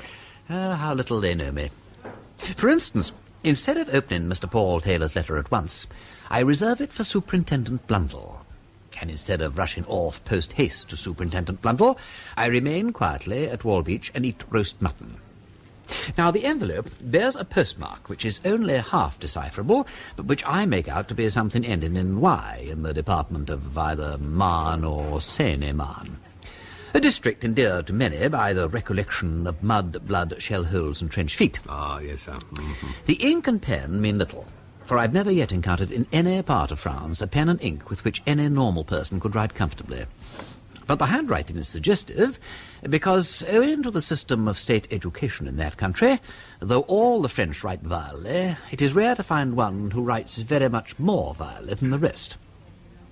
The date is obscure, but since we know the time of arrival, we may guess the time of dispatch.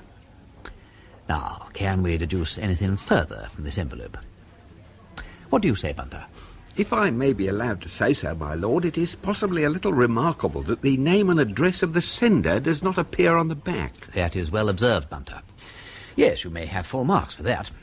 The French, as you have no doubt often noticed, seldom head their letters with an address as we do in England, though they occasionally write at the foot some such useless indication as Paris or Lyon, without adding the number of the house or the name of the street. They do, however, frequently place these necessary indications on the flap of the envelope, in the hope that the address may be thrown into the fire and irrevocably lost before the letter is answered or even read. It has sometimes occurred to me, my lord, to be surprised at that habit. Well, no matter. I say this is very excellent port. Be good enough to finish the bottle, Bunter, because it would be a pity to waste it. And if I have any more, I shall be too sleepy to drive.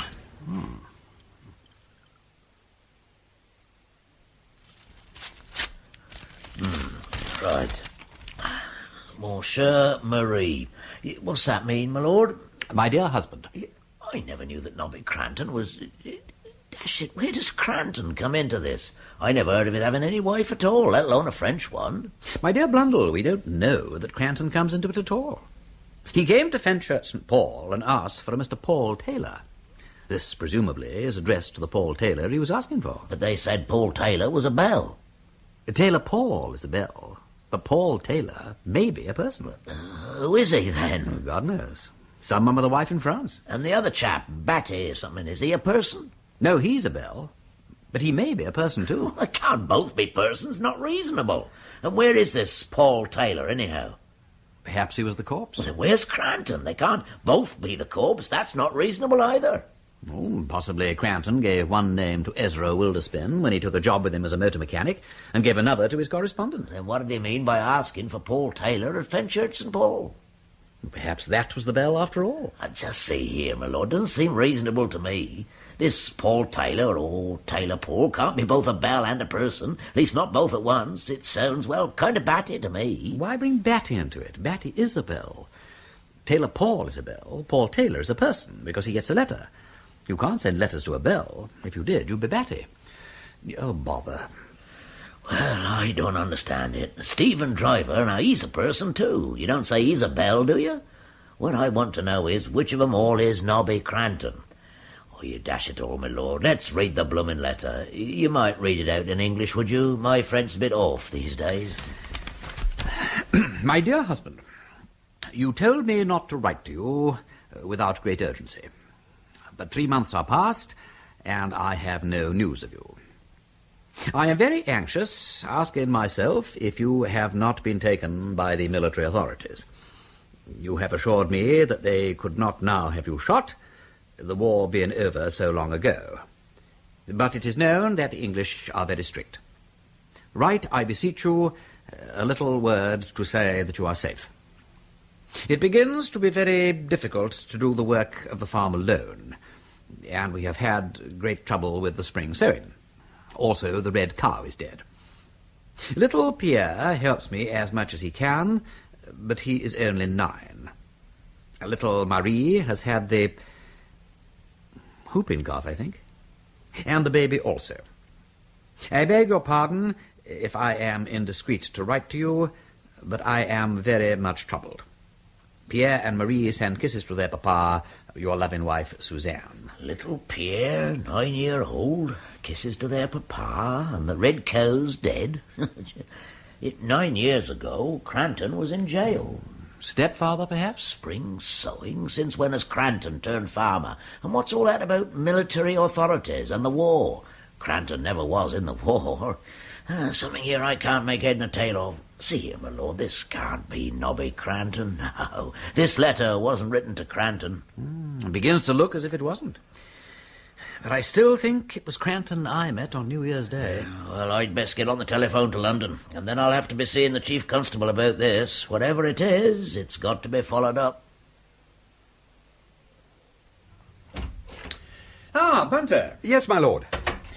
Do you recall, Bunter, a young lady by the name of Hilary Thorp? Yes, my lord, I do. A most agreeable young lady, the daughter of Sir Henry. Correct. Well, I've just received a letter from her, enclosing with it a piece of paper which she found in the belfry of the church on the Saturday before Easter Day.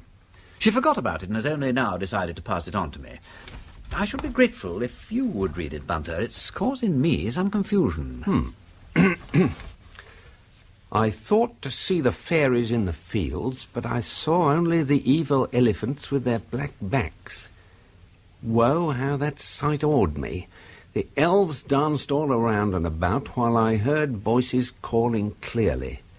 Ah, how I tried to see, throw off the ugly cloud, but no blind eye of a mortal was permitted to spy them. So then came minstrels, having gold trumpets, harps, and drums. These played very loudly beside me, breaking that spell. So the dream vanished, whereat I thanked heaven. I shed many tears before the thin moon rose up, frail and faint as a sickle of straw. Now, though the enchanter gnash his teeth vainly, yet shall he return as the spring return. O wretched man, hell gapes. Erebus now lies open. The mouths of death wait on thy end. Excellently read, Bunter. Well, what do you make of it? Is it a lost work by Sir James Barrie? Well, my lord, I should say it was written by a person of no inconsiderable literary ability who had studied the works of Sheridan Le Fanu, and was, if I may be permitted the expression, bats in the belfry, my lord. It strikes you that way? It doesn't look to you like a cipher message or anything of that kind? It had not occurred to me to regard it in that light, my lord. The style is cramped, certainly, but it's cramped in what I should call a consistent manner, suggestive of literary rather than mechanical effort. True, Bunter, true. It certainly ain't anything simple or bucolic of the every third word type. And it doesn't look as if it was meant to be read with a grid, because with the possible exception of gold, there ain't a single word in it that's significant. That bit about the moon is rather good, of its kind. Mannered but imaginative. Frail and faint as a sickle of straw. Alliteration's artful, what? Lefanu, did you say? Not a bad shot, Bunter. It reminds me a little of that amazing passage in Wilder's Hand about Uncle Lorne's dream. That was the passage I had in mind, my lord. Curious, Bunter mine, very curious. Ah, by the way, you'll find in the cupboard of your room an empty beer bottle of the quart variety. Indeed, my lord? Yes. I went up to the belfry again for a look round and found it parked away in a corner. Strange place for a beer bottle, what? So I wrapped it in a handkerchief and shall have it sent to London for a fingerprint check. Be so good as to see to that, will you, Bunter? Yes, my lord. I shall attend to it first thing tomorrow morning.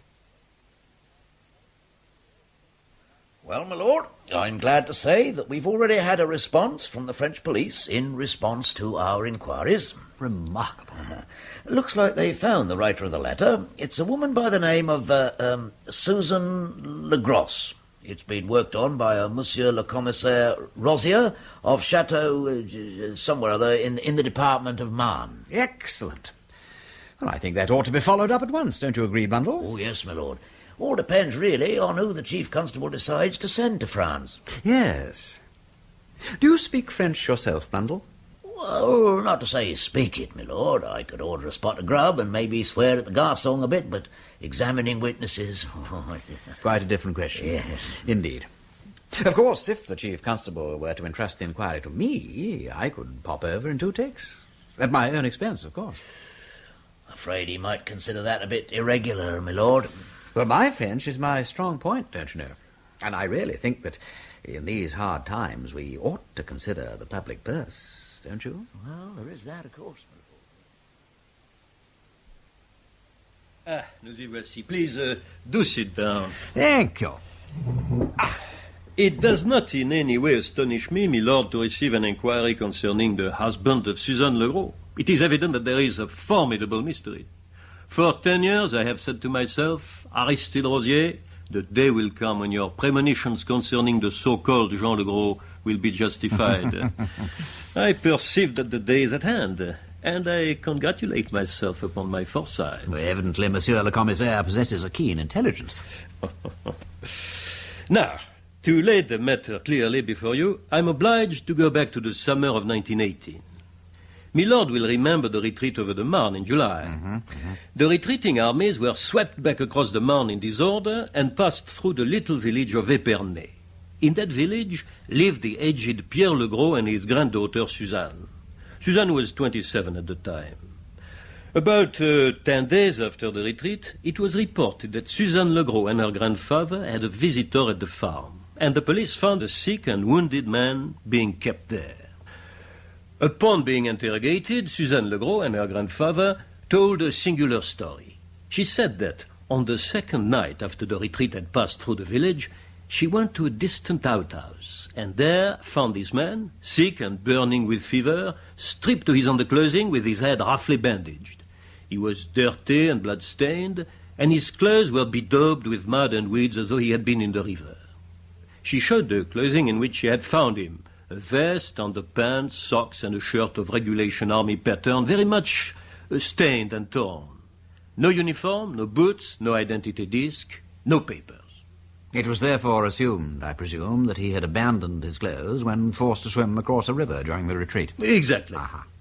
He seemed to be a man of some 35 or 40 years of age, and when first seen by the authorities, he had a dark beard of about a week's growth. Then he had been clean-shaven? It would seem so, my lord.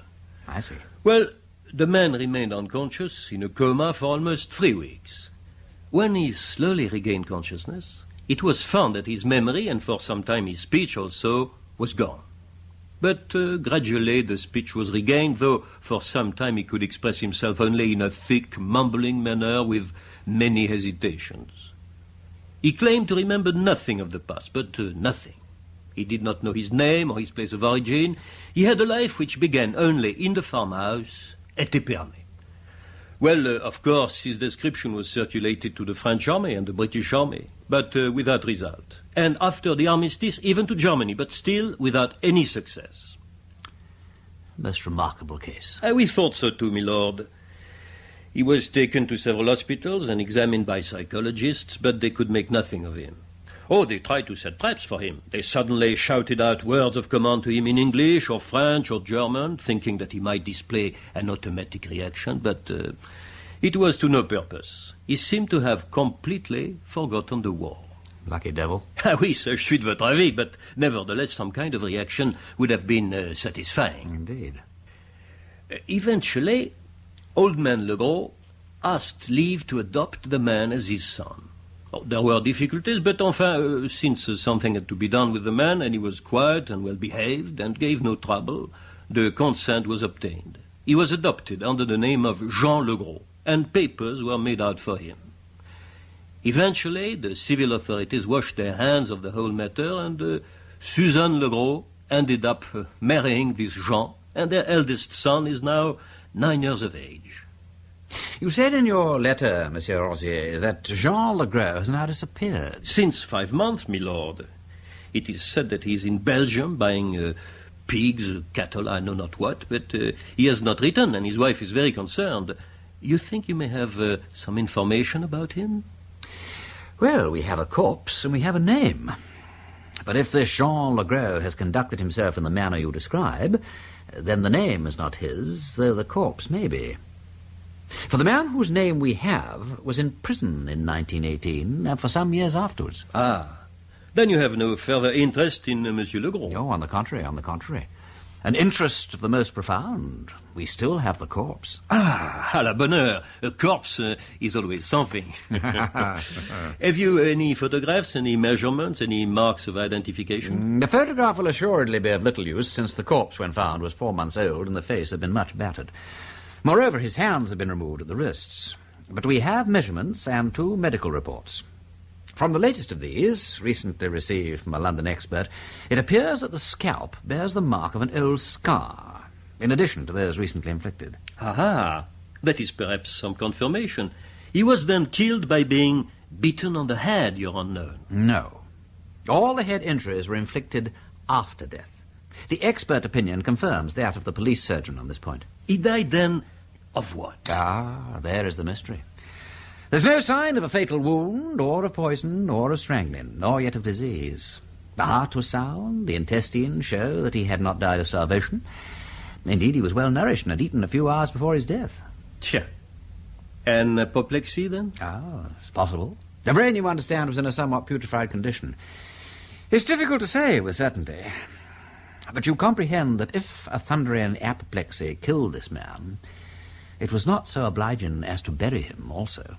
Perfectly, you are quite right. Forward then to the farm of Jean Legros. Madame Legros, permit me to introduce Milord Wimsey, who has voyaged from England to make certain inquiries. Milord. Madame. Your husband, madame, he's absent from home since how long? Since December, Monsieur le Commissaire. And where is he? In Belgium. You are lying, madame. He's in England, as you well know. England, monsieur? But I've told you, he's in In England, madame. You wrote to him under the name of Paul Taylor, did you not, at the town of Walbech in the county of Lane-Cologne? You will not deny your own handwriting, I suppose, or the names of your 2 children, or the death of the red car. You do not imagine you can resurrect the car. Monsieur, Come, madame, during all these years you have been lying to the police, have you not? You knew very well that your husband was not a Belgian, but an Englishman. That his name was actually Paul Taylor. That he had not lost his memory at all. You have falsified papers, madame. That is a crime. Monsieur. This is your letter? Monsieur, since you have found it, I cannot deny it. But... Good. You admit the letter. My husband, monsieur. I implore you to tell me, where is my husband? Well, Madame, we are greatly afraid that your husband is dead. Oh, mon Dieu. Je le savais bien. If you will help us by telling the truth about your husband, we may be able to identify him. I would like you to look at these garments. Now, we don't know whether the man who wore these is your husband, but on my honor, the man who wore them is dead, and they were taken from his body. Let me Let me look at them. You recognize them? Yes. They are his. I mended these garments myself. He is dead. My husband is dead. Oh, Jean. In that case, you can do him no harm by telling us the truth now. Yes. Yes, I understand. It is true. He was an Englishman, but he really was wounded in the 1918 retreat. He came to the farm one night. He had lost much blood and was exhausted. It is not true that he had lost his memory. He implored me to hide him because he didn't want to fight anymore. It was shameful, madame, to harbor a deserter. The English are very strict. They might have thought him a coward and shot him. So we arranged that he should pretend to lose his memory. And since his French accent was not good, we decided to make out that his speech was affected by his injury. And I burnt his uniform and papers in the copper. Who invented the story, you or he? He did, monsieur. He was very clever. He thought of everything. What was his real name? His papers were burnt, and he never told me anything about himself. You do not know his name? Was it then not Paul Taylor? No, monsieur. He adopted that name when he went back to England. Ah, and what did he go to England for? Monsieur, we were very poor, and Jean said that he had property in England which could be disposed of for a good sum if only he could get hold of it without making himself known. Also, there were difficulties which he did not explain to me about selling the goods. I do not know what they were, and for that he had to have the help of a friend. So he wrote to this friend, and presently he received a reply. Have you got that letter? No, monsieur, he burnt it without showing it to me. He chose the name of Paul Taylor to go to England, and he laughed very much when the idea came to him to call himself so. And then the friend sent him papers made out in the name of Paul Taylor, British subject. And you know nothing of the nature of this property in England? No, my lord. Nothing whatever. Was it land security? Valuables? I don't know, monsieur. Monsieur le Commissaire, could you let me have that photograph of Cranton? Cranton? Of course, yes. Here you are, my lord. Madame Legros, look carefully at this. Is that your husband as you first knew him? No, monsieur. That is not my husband. It is not in the least like him. You have deceived me. He is not dead, and I have betrayed him. He is dead, madame. It is this man who is alive.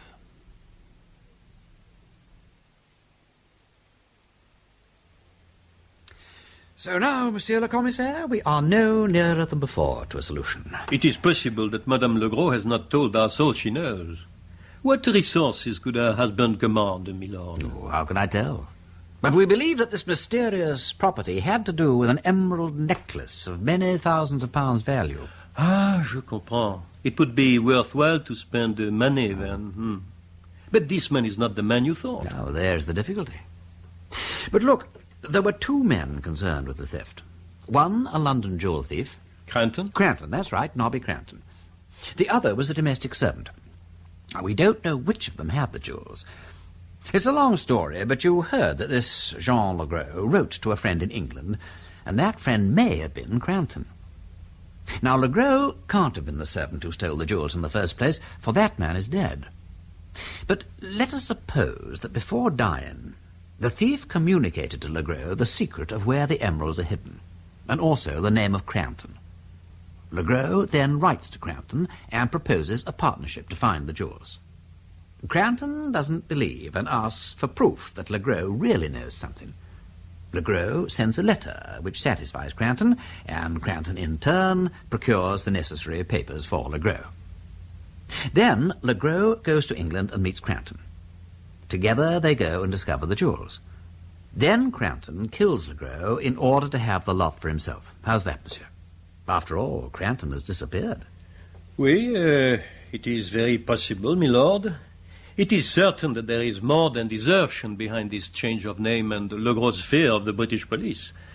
But if the man was an old jailbird, The thing understands itself. But there are still many difficulties. Quite. But if my explanation is correct, one thing is certain. And what is that, my lord? Both the jewels and the murderer are to be found in England.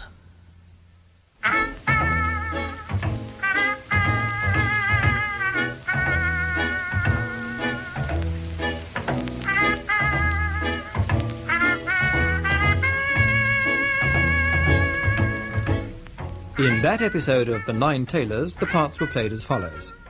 Lord Peter Wimsey, Ian Carmichael; Bunter, Peter Jones; Superintendent Blundell, Timothy Bateson; Commissaire Rosier, André Moran; Madame Legros, Lolly Cockerell; waiter, Hayden Wood; narrator, John Westbrook. The Nine Tailors was adapted by Alistair Beaton from the book by Dorothy L. Sayers and was produced by Martin Fisher.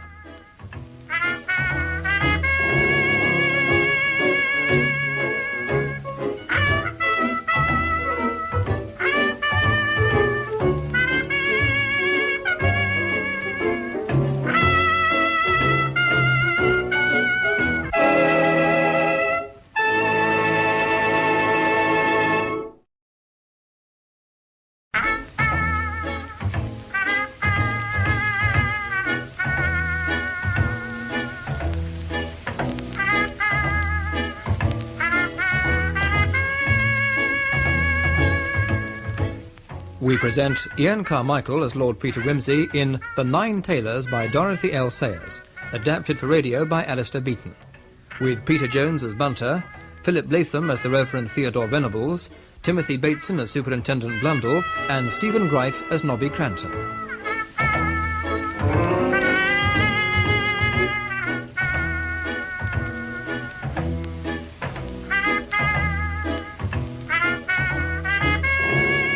Episode 5, A Question of Identity.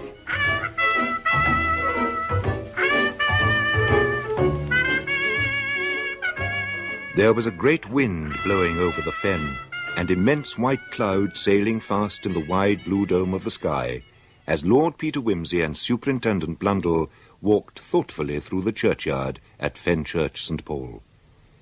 Lord Peter's visit to France had increased his suspicions that Nobby Cranton was the murderer of the man found buried in the churchyard.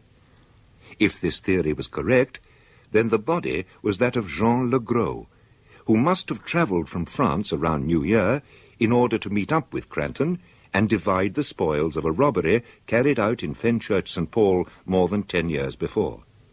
The motive for such a murder was clear. Nobby Cranton preferred not to share out the takings with anybody else. But a large number of questions remained unanswered. Not least, how Jean Legros came to know about the jewels, and to find out how to contact Nobby Cranton. And was Nobby Cranton really the sort of man to commit a brutal murder? Wimsey confided his thoughts to the superintendent. Well, my lord, if that's how it is, we got to find Cranton. But I wouldn't have thought Nobby Cranton was the man for that sort of job. And you know, my lord, that it's very rare for one of them sort of smart burglars to go off the rails and take to violence, far less murder. Still, we got to find him, that's clear. If he's alive, he's lying uncommon low. Found anything interesting today, Blundell? You have the look of a man on the hunt for clues. Not really, my lord. I just thought I'd look around the churchyard in case there's something we might have missed. But all I found up till now is nettles. They'll start thinking I turned as Potty Peak. Yes, but it's that chap, Will Thody, who worries me. I can't make him out at all, can you? Well, I'll swear he knows something. But what can he know? It's as certain as anything can be that he was sick in bed when it all happened. Now, there's one other person might know something, and that's James Thody, Will's brother. Look here, my lord, here's a queer thing. James Thody left the village on January 4th early in the morning to join his ship. He was seen to go all right, the station master saw him, but he never got to Hull that day. I'd been onto the shipping line he works for, and they say they had a wire from him to say he'd be delayed. Had some story been taken suddenly ill, and they say he looked ill enough when he did arrive. I've told them to get in touch with him as quick as they can. Where was the wire sent from? London, from a post office near Liverpool Street.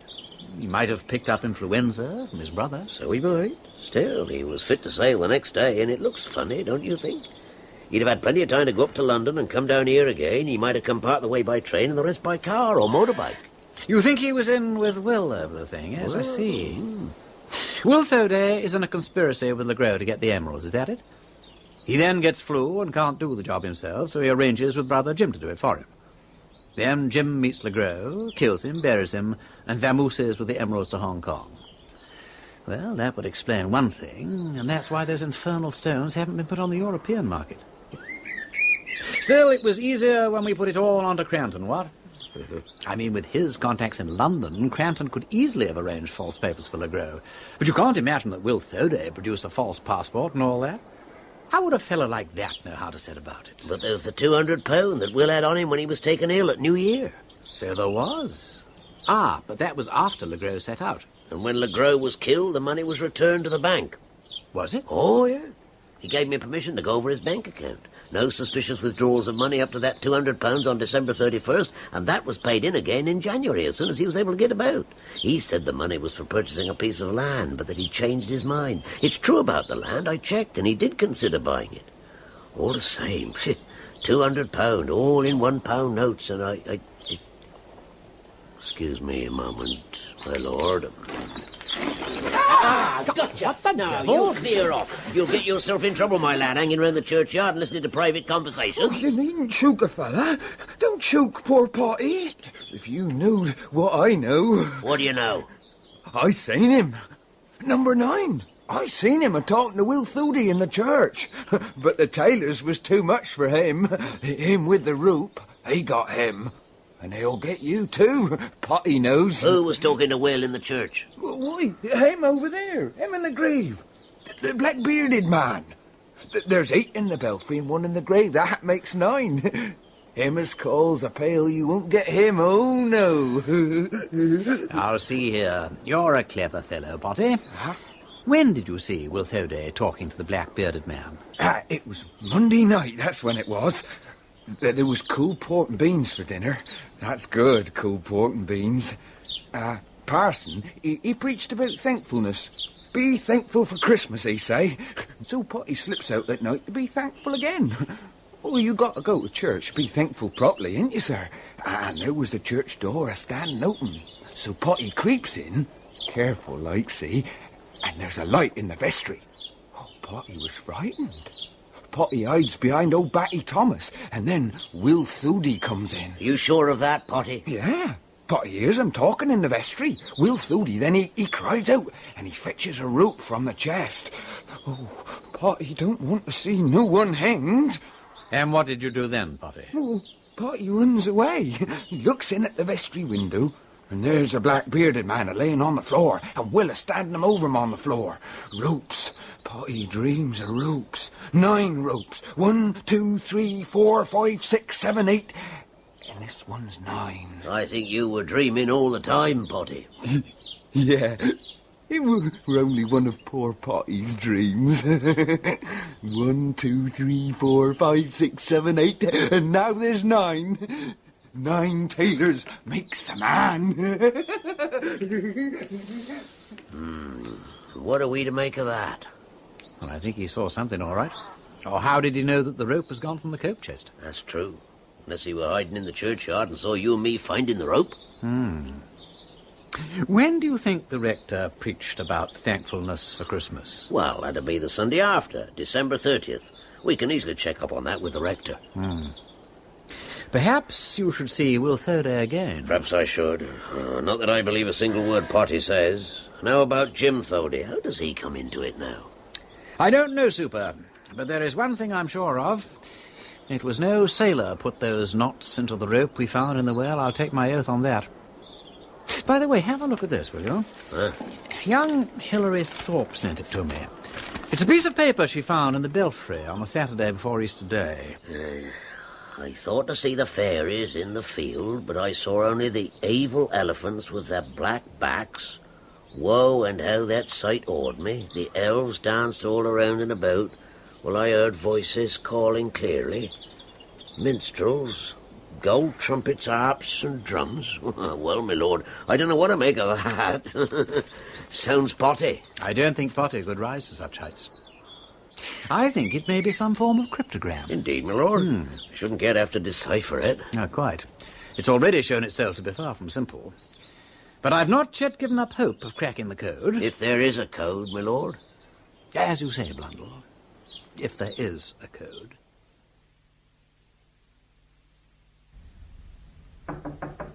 Come in. Lord Peter. Ah. I do hope you're not working yourself to death. No. I have ventured to bring a little comfort for the inner man. Oh, thank you. As these nights of early summer so chilly. And my wife thinks you might like to use this foot muff. Oh, that's very kind. Well, our maid Emily should have brought it to you, but sometimes she's as forgetful as I am. There's always a draught under that door. No, allow me. Yeah, thank you. Slightly moth-eaten, I fear, but still affords protection. Well, this is most kind of you, Padre. Do give my thanks to Mrs. Venables. Yes, indeed I will. Now, you must not let me disturb him. Oh, dear me. Now, what's that? Oh, are you pricking out a peal of bells? Oh, no. I see they're letters, not figures. My eyesight is not as good as it was. Oh, no, I'm rudely prying into your affair. No, not a bit, Padre, not a bit. Well, it does look rather like a peal, doesn't it? Yes. No, it's still this wretched cipher. Finding that a number of letters formed a multiple of 8, I'd written it out in 8 columns, hoping forlornly that something might come of it. But now you mention it, I suppose one might make a simple sort of cipher out of a set of changes. How would one do that? Well, by taking the movements of one bell and writing the letters of your message in the appropriate places and then filling up the places of the other bells with, well, any letters you like. Yes. No, I don't quite... Well, look, for instance, take a plain course of grandsire doubles. And suppose you want to convey the simple and pious message, come and worship. Yes, indeed. Well, you would select one bell to carry the letters of the message. Let us say number 5 bell. Mm-hmm. Then you would write out your plain course, and wherever number 5 came, you would put one letter of your message. Ah, I see. Of course, the message would be hidden in one nonsensical paragraph, but the man who received it would simply divide the whole shooting match into vertical columns, one for each bell. Then he would run his pencil down the course of number 5 and read out the message. But have you tried this method on the cryptogram? Well, no, I haven't. I've only just thought of it. Now then, when Quentin came to Fenchurch St. Paul, he asked for Paul Taylor. I suspect because Deacon had told him that Taylor Paul or Batty Thomas knew where the emeralds were. Yes, indeed. Now, that may refer to the cipher, of course. Come on, let's have at it. Let's try Kent Treble Bob. All right. Well, we'll take Taylor Paul first. Now, she starts in the 7th place, H. Then 8th place, E. Back to 7th, S. To 6th, I. To 5th, T. H-E-S-I-T. Hesit. Oh, well, it's pronounceable at any rate. Dodge up into 6th place again. T. T, indeed. Down to 5th. E. To 4th. T. To 3rd, H. Hesiteth. No, hang on. Hello, Padre. We have got 2 words anyhow. He sitteth. Perhaps he is the necklace. He sitteth. He sitteth between. Mm-hmm. Now, that's part of a verse from Psalm 99. He sitteth between the cherubim. Now, the next letter should be B. Be the earth never so quiet. Well, it ain't a B. It's another T. No, there ain't a B anywhere. But wait a moment. Let's carry on. T, H, E, I. No, as you were. Look, it's the Isles. The Isles may be glad they're off. Psalm 97. Excellent. One more bit. A, S, T, H, E, R. I have it. As the rivers in the south. Now, that's Psalm 126, verse 5. Well done, Padre. He sitteth between the cherubim, the isles may be glad thereof, as the rivers in the south. But what the dickens is one to make of it?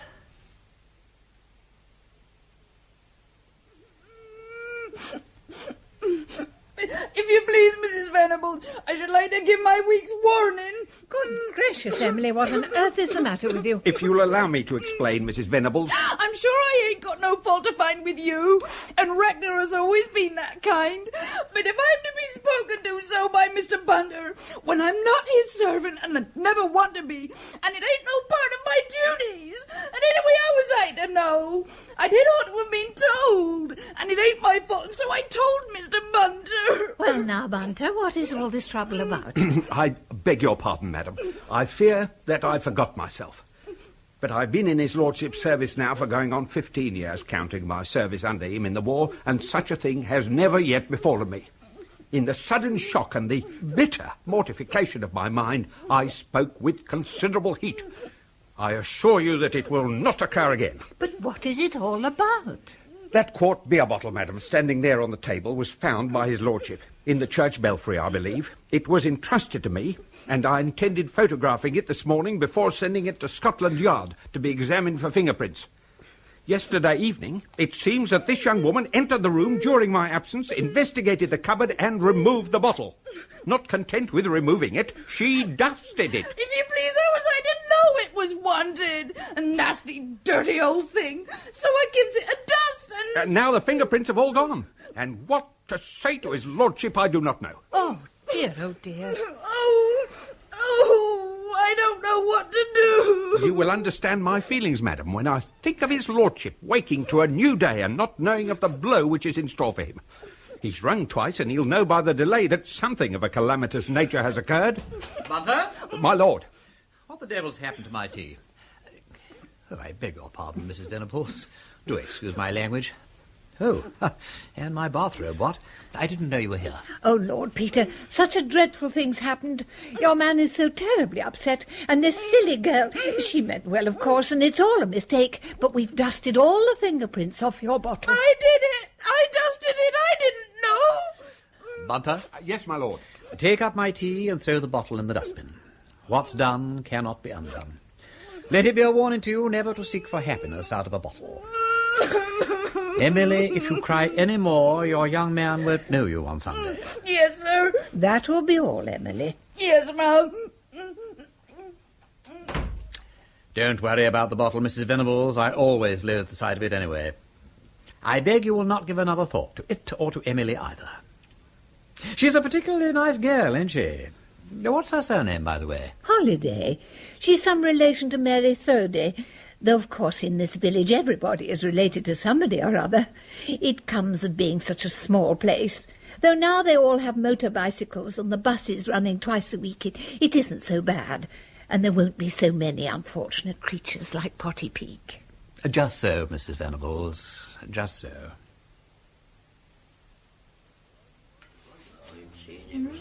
Better, my lord? No, thank you, not today. I'll have a bottle of Bass for a change. Ah, very good, my lord. I think you'll find it in nice condition. Condition is 9/10 of the bottle, what? And a lot depends, of course, upon the bottling. Who are your bottlers? Greeks of Walbeach. Ah. Very sound people they are, too. Look at that. Clear as a bell. There's certainly nothing wrong with this. Your health. Won't you take something yourself? Oh, thank you, my lord. You don't mind if I do. There we are.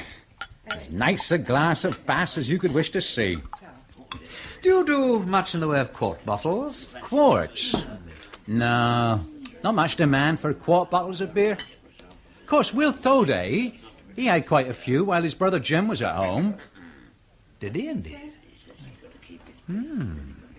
Excellent beer you serve here, landlord. Excellent beer. My lord! My lord! Yes, Superintendent. What can I do for you? Oh, there you are, my lord. Hey, we got Cranton. No. Yes, my lord. They've run him to earth in a place in London. I heard from them this morning. I'm going up to interrogate him. Would you like to come? Rather. Maybe our friend Cranton will be able to help with the cipher. I've cracked the code, by the way. Have you? Oh, that's wonderful, my lord. Ah, yes, but I wish it were. Doesn't take us any further forward there, I'm afraid, but I am certain it's a clue to where the emeralds are hidden. And, incidentally, I think it was that Legros sent to his friend in England as a guarantee that he could lead him to the Wilbraham emeralds. And another thing. Here, compare the paper on which the cipher is written with the paper on which Susan Legros sent the letter to her husband in England. By Jove, my lord, they're the same. Might have come out the same packet. I wonder if Cranton will be able to shed any light on that interesting coincidence. Well, of course, if your lordship recognises me, that's done it. I'll have to come clean as the sheet set to the patent washer. Well, it's a fact that I was in Fenchurch St Paul on New Year's Day, and a lovely place it is to start a Happy New Year in, I don't think. If you ask me, I think it's damned slack of you flatties not to have dug me out earlier. What we pay rates and taxes for, I don't know. Don't waste your breath giving us lip, Cranton. When did you start growing that face fungus? In September? What was the idea? Oh, I thought they'll never know Nobby Cranton, with his handsome features all hidden in black hair. You had some game on, which started last September, eh? Anything to do with the Wilbraham emeralds? Oh, to be frank, it was. Look here, I'll tell you the truth about that. I've never minded being put inside for what I've done, but it's offensive to a gentleman's feelings when his word isn't believed. I never had those emeralds, and you know it. If I had them, I wouldn't be living in a hole like this. So you went to Fenchurch St Paul to try and find them, I suppose, under the name of Stephen Driver. That's right, I did. And why? Because I knew they must be there. That swine, you know who I mean. Deacon, the servant. Yeah, Deacon. He never got those emeralds from there, I'm sure of it. You pinched him too quick for that. He hid them somewhere, and I meant to get them, see? I meant to get them, and then bring them along and show them to the police and make you take back what you'd said about me having had them. Pretty silly you'd have all looked, wouldn't you? Indeed, that were the idea, were it? You're going to find the stuff and bring it along like a good little boy? That's right. What made you think you knew where to look for them, Cranton? Something Deacon said once gave me an idea. But he was a liar about that, too. He was so crooked, that man, you could have used his spine for a safety pin. It serves me right for having to do with menials. Deacon said to me in the dock, if you'll excuse me mentioning such a vulgar place, he said, Nobby, want to know where those shiners are? Ask Paul Taylor or Batty Thomas. But I found out there were no such people.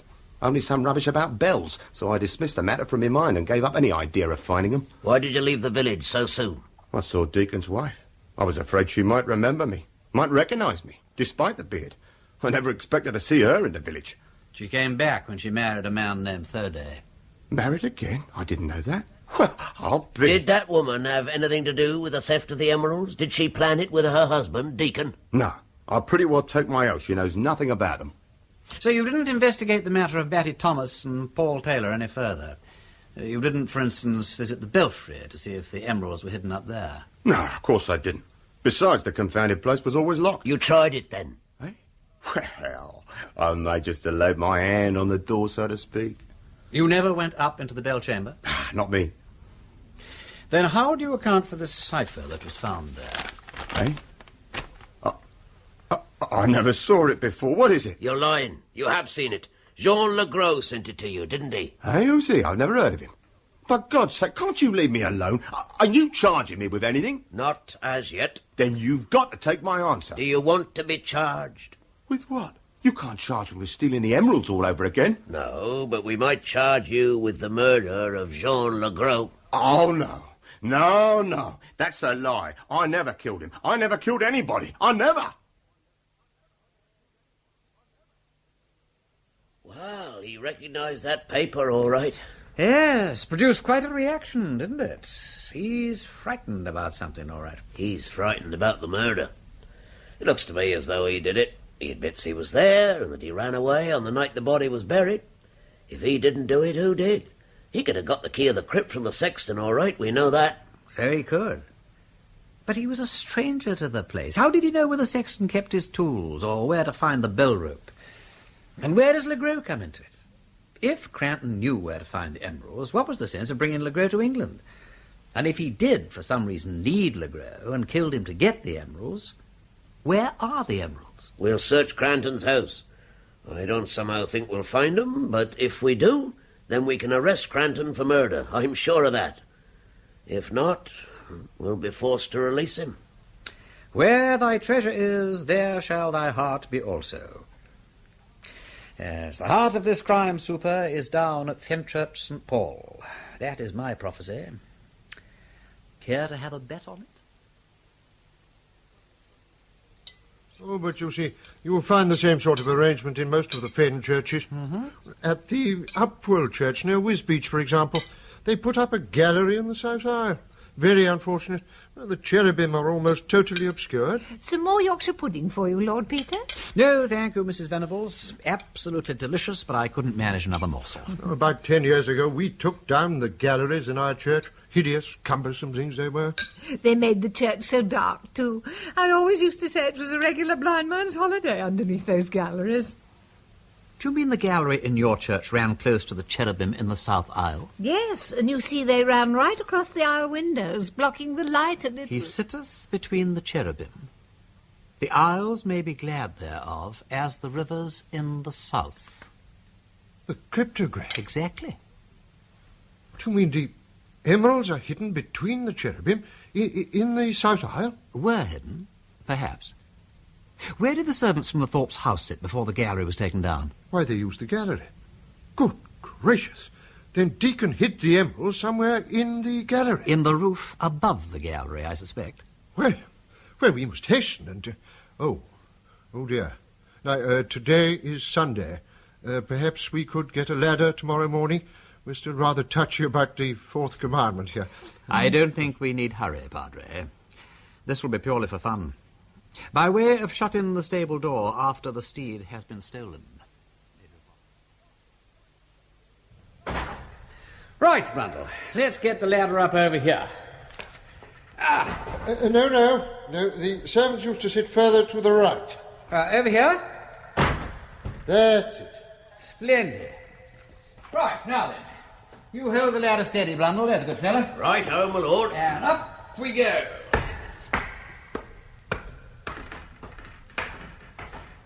Do take care, Lord Peter. Don't you worry about me. I'm all right. I say. Oh, need to get into training for this. By Jove, beautiful little work. All pegged together. I say, this peg's rather loose. Pass me up the mallet, Blundell, would you, there's a good chap? Here you are, my lord. Hang on, I'm coming down. Hey, careful now. Well, I'm afraid that ladder's rather old, Lord Peter. Thank you. Right, up we go again. Slowly does it. Right. Now then. It's moving. One more go. There. Mallet coming down, Blundell. Got it, my lord. Well done. Now, let's get this peg out. Wriggle her gently. Looks like this was the hiding place, all right. And out she comes. Bless my heart. The emeralds. The emeralds, by God. Indeed. And we were wrong, Blundell. We've been wrong from start to finish. Nobody found them. Nobody killed anyone for them. Nobody deciphered the cryptogram. We've got the emeralds, old lad, but we are wrong, and out of the hunt.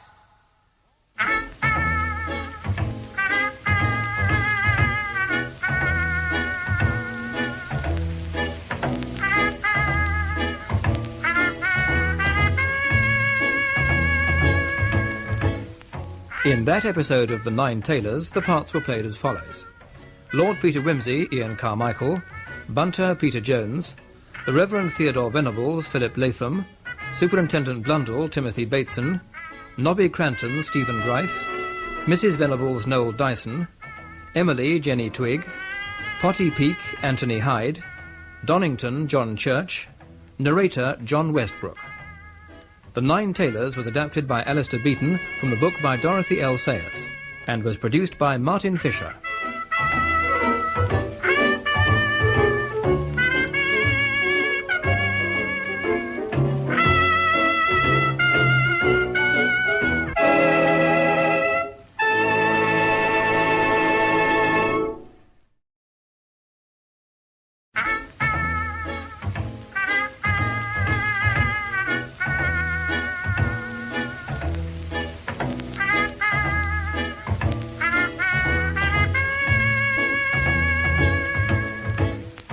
We present Ian Carmichael as Lord Peter Wimsey in The Nine Tailors by Dorothy L. Sayers, adapted for radio by Alistair Beaton, with Timothy Bateson as Superintendent Blundell, Philip Latham as the Reverend Theodore Venables, and Stephen Greif as Nobby Cranton.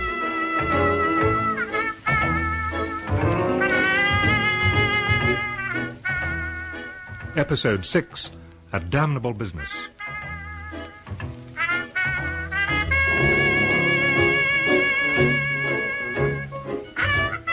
In the village of Fenchurch St. Paul, Lord Peter Wimsey was to be seen entering the church. Unlocking the door in the tower, he made his way up the spiral staircase. He then passed up through the great bare clock chamber till he came out beneath the bells.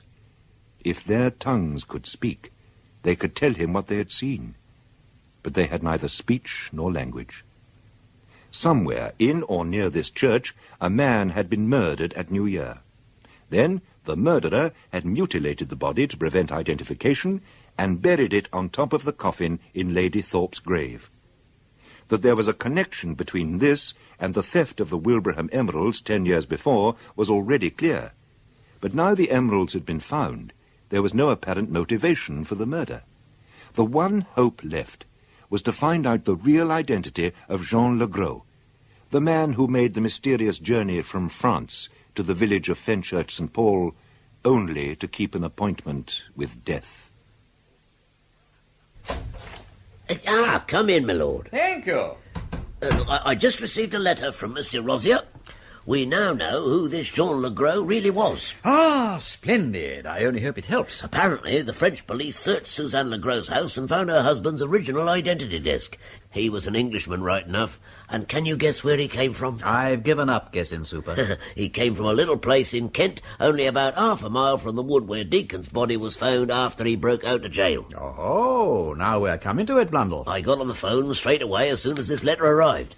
This man, who later called himself Legros, joined up in 1914, last seen on the last day of his leave in 1918, just 2 days after Deacon's escaped from prison. It makes no sense, Super. It makes no sense whatsoever.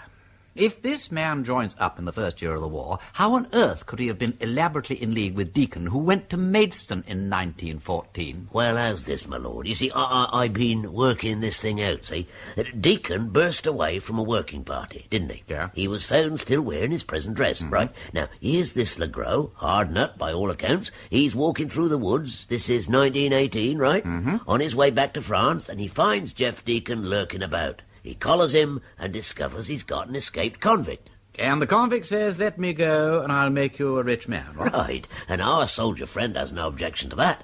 Lead me to it, says he. What is it? The Wilbraham emerald, says Deacon.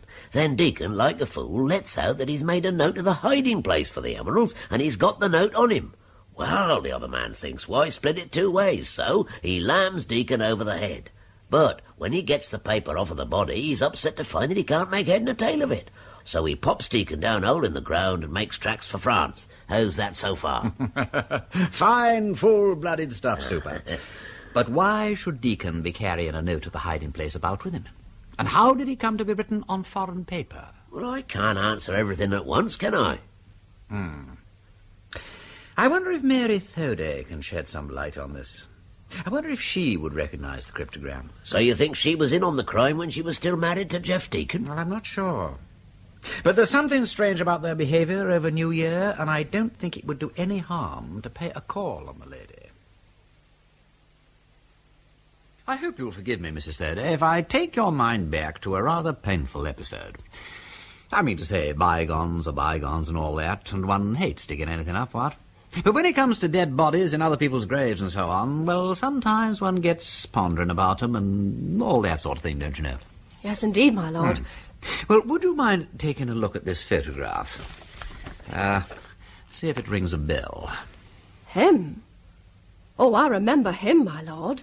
That was Nobby Cranton, that took the necklace and was sent to prison same time as Mr. Deacon, my first husband. Do you know that this man is also Stephen Driver? What?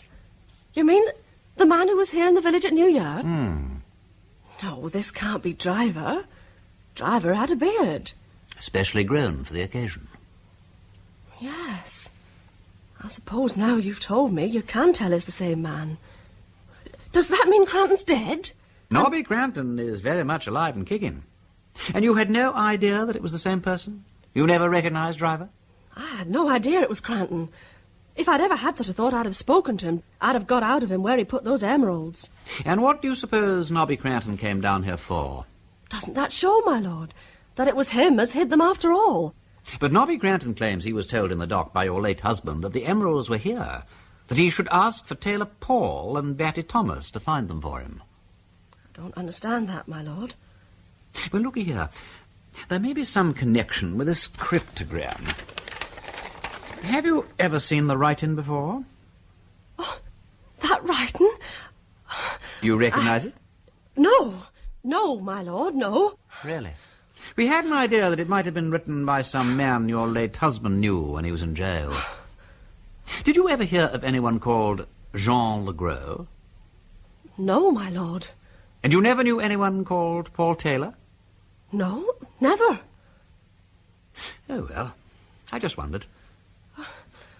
Where did this paper come from? Oh, this.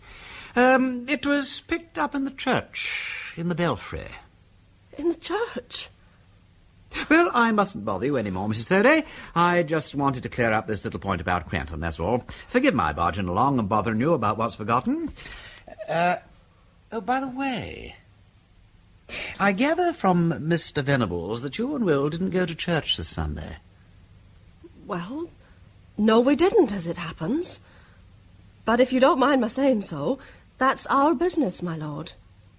You're quite right. Absolutely. No reason for going to church if one doesn't feel like it, is there? Well, my lord, I sent that cryptogram to the governor at Maidstone, where Deacon and Cranton were held, and whose do you suppose the writing is? I've been thinking it over, Super, and I think it must have been Deacon's. Yes, well, you're quite right, my lord, it is. When I showed the paper to Mary Thurday, I felt sure that she recognised the writing. How did it come to be written on that foreign paper? Did old Lady Thorp ever have a foreign maid? She had a French cook. At the time of the theft? Yes, she left there when the war broke out, I remember. Oh, and that's clear enough then, ain't it? Deacon invented his cryptogram before he hid the emeralds. He couldn't have taken it to prison with him, therefore he must have handed it to somebody. To Mary? Well, perhaps. And she must have sent it to Legros in France. But why him? I thought it were a bit reckless, if you'll excuse me, my lord, showing that paper to Mary Thody. She skipped. Skipped? First train to London this morning, and Will Thody with her. Good God. You may say so, my lord. Gone off, that's what they done. Well, I admit I didn't expect that, but... Ah! Of course! Superintendent, I think I have been the most unmitigated and unconscionable ass that ever brayed in a sleuth-hound's skin. Of course! Do you know, I believe I've solved the entire problem? With one trivial exception, that is. Probably you've done so, too. What's the bit you haven't solved, my lord? The murder. Oh. Look here, Super, this is going to be a dash painful sort of story. I think I'd like to test it out a bit before I come up with it. Will you do something yourself for me first? I'd rather not say anything until that's been done. After that, I'll say anything you like. Well? Will you send this envelope to the French police, asking them to open it in the presence of Madame Legros? It contains a photograph. I'd like to know her reaction to it. Well, all right, my lord. I'll send the envelope to Monsieur Rosier. Let the envelope remain sealed, Blundell, and be so kind as not to ask me whose photograph it contains. Very good, my lord. Anything else? Yes. The Thurdays. I'm a little uncomfortable about the Thurdays. You're looking for them, I suppose? Of course we are, my lord. Well, when you've put your hands on them, will you let me know before you do anything drastic? I'd rather like to be there when you question them. You shouldn't have any difficulty with them, provided, that is, you catch them within a fortnight. After that, it'll be more difficult. Why within a fortnight? Oh, come, Super, ain't it obvious? I show Mrs. Thurday the cipher. On Sunday morning, neither she nor her husband attends Holy Communion, and on Monday they depart to London by the first train. Oh, my dear Watson, it's staring you in the face. The only real danger is the Archbishop of Canterbury. Oh, indeed. And how about Mussolini and the Emperor of Japan? Negligible, old lad, negligible. Likewise the Bishop of Rome. But get on to it, Blundell, would you? Get on to it, there's a good fellow. Come in. Ah, Lord Peter, I was looking for you. Ah. Look here, Padre, I'm frightfully sorry to be haunting the rectory like an unhappy ghost, but the truth is that my investigation has reached rather a crucial point, and there's not much I can do except hang around and wait until there are further developments. Quite, yes, I do understand. Oh, good gracious, how silly of me. I almost forgot what I came to tell you. Superintendent Blundell is on the telephone for you. From London. Is he indeed? Aha! Come through. Thank you. There we are. My dear Blundell, what news? I just heard from the French police, my lord. They showed the sealed photograph to Madame Legros, like you requested. And? She identified it as her husband. I thought so. If you don't mind me asking, my lord, whose photograph was it in the sealed envelope? Don't you know, Super? It was Jeff Deacon, of course. Deacon? Deacon. So, he never died in 1918. It was he who got to France, came back to England and went to Fenchurch St to look for the emeralds. Did a deal with Nobby Crampton? That's right. This means Nobby Crampton's the killer, my lord. I rather fear it does, yes. I shall have him arrested immediately. So be it. Oh, another thing, my lord. Will and Mary Thody were detained this morning. Good, excellent. What's more, I checked the parish registers, and the vicar of St Andrews, Bloomsbury, says he's been asked to perform a marriage between William Thody and Mary Deacon. It was scheduled for next Saturday. What did I tell you, Blundell? But let's deal with Crampton first. I'll drive up to London right away, and we can interrogate Crampton together. Right. I didn't do it. And I want to make a statement. Where do you want me to begin? Begin at the beginning, go on till you get to the end, and then stop. What you want to know is, how did I first hear that Deacon was still on deck, eh? Let's have the truth now, Crampton. Very well. He wrote me a letter, that's how. Somewhere about last July it would be. I burnt it, being an honourable gentleman. But it was some story, and I don't know if I can do justice to it. I'm sure you'll manage. Well, it seems that when Deacon got out of Maidstone jail in 1915, after an unfortunate encounter with a warder, he had to sneak about Kent for a day or two. The third night he was out there, lying doggo in a wood somewhere, and he heard a chap coming along, rolling drunk. So Deacon pops out from behind a tree and pastes the fellow one. He must have struck a bit harder than he meant. That's what he said, of course. But he'd done for a warder already, and you can't hang a man twice. What he wanted, of course, was a set of clothes, because he'd still got his prison duds on. Well, when he came to examine the takings, he'd found he'd bagged a Tommy. What did he do then? He changed his clothes with the Tommy, collars his papers and whatnot, and tips the body down a hole. Then he heads for London, hoping to find an old friend. But he gets drunk on the train, see, and the next thing he knows, he's in another train, with Tommies all around him. And from what he can make out, he's bound for the front. That's a very remarkable story, Nobby. Oh, it's clear enough. Some kindly soul must have examined his papers, found he was due back, and shoved him on the nearest transport bound for Dover, I suppose. That's right. Caught in the machine, as you might say. Well, he finds he can't get away. And 2 days later he's at the front, and he suddenly grasped what he was in for. He must have got a right vertical breeze up. Anyway, he never got to the trenches. He got mixed up in the retreat, got a knock on the head and some other injuries, and wandered about for a bit. Then a girl found him. Deacon was pretty smart about that. He'd pretended he'd lost his memory. Suzanne Legros. We know about all that. You seem to know a lot. Now tell us about the emeralds. Oh, yeah. Well, Deacon learned from an old English paper he'd got hold of somehow that they'd found the body in the hole. His body, as everyone thought. Now, it worried him to think of those sparklers all tucked away and doing no good to anybody, and him not being able to get to them. So, when I come out of jail, there was a letter from Deacon waiting for me. So you promised him false identity papers to get back to England, provided you shared out the emeralds. That's it. Of course, we didn't exactly trust each other. I mean, how was I to know he wouldn't double-cross me again? Well, in the end, he sent me a cipher to help make out where the emeralds were, though I couldn't make head and tail of the thing. Call me a mug if you like, but I sent him over some money and some perfectly good papers. He wanted them made out as Paul Taylor. Must have thought it would be a good joke. But by the end of the month, I'd heard no further from Deacon, and I thought I'd been had proper. So I got windy. I thought I'd better go down to Fenchurch St and see what was happening. And that was where we ran across one another, I think. Yes. If I'd known who I had the pleasure of stopping, I'd have walked off home. Oh, that's very handsome of you. Cool.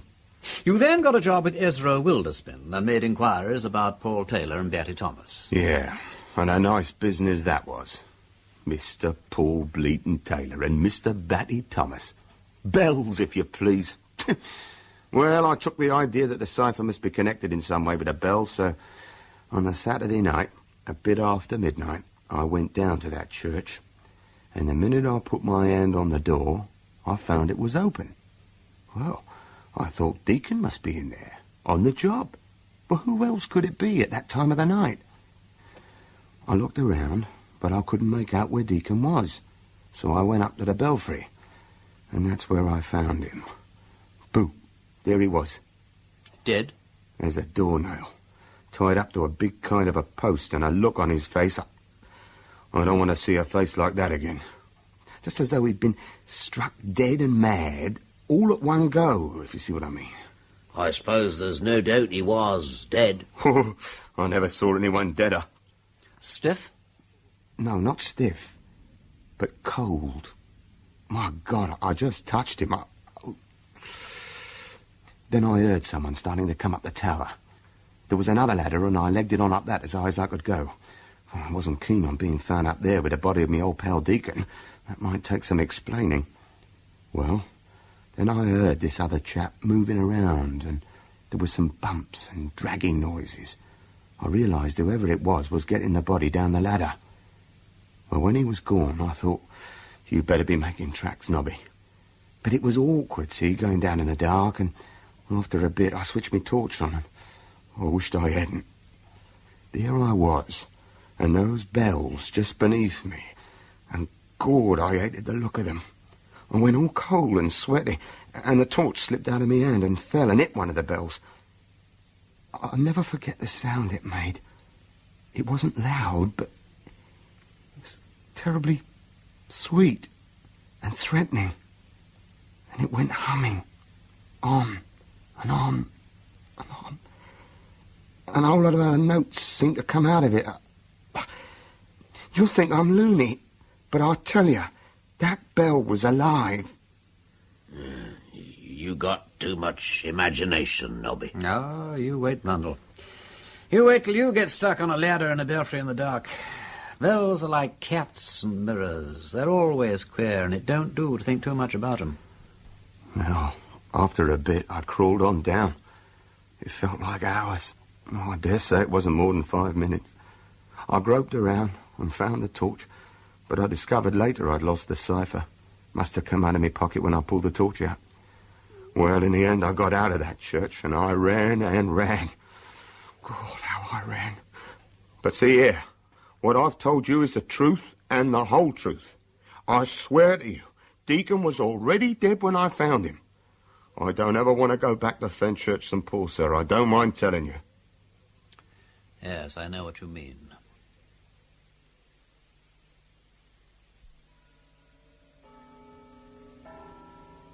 It's a most extraordinary tale, Lord Peter. Most extraordinary. Oh, to think that Deacon was alive all that time.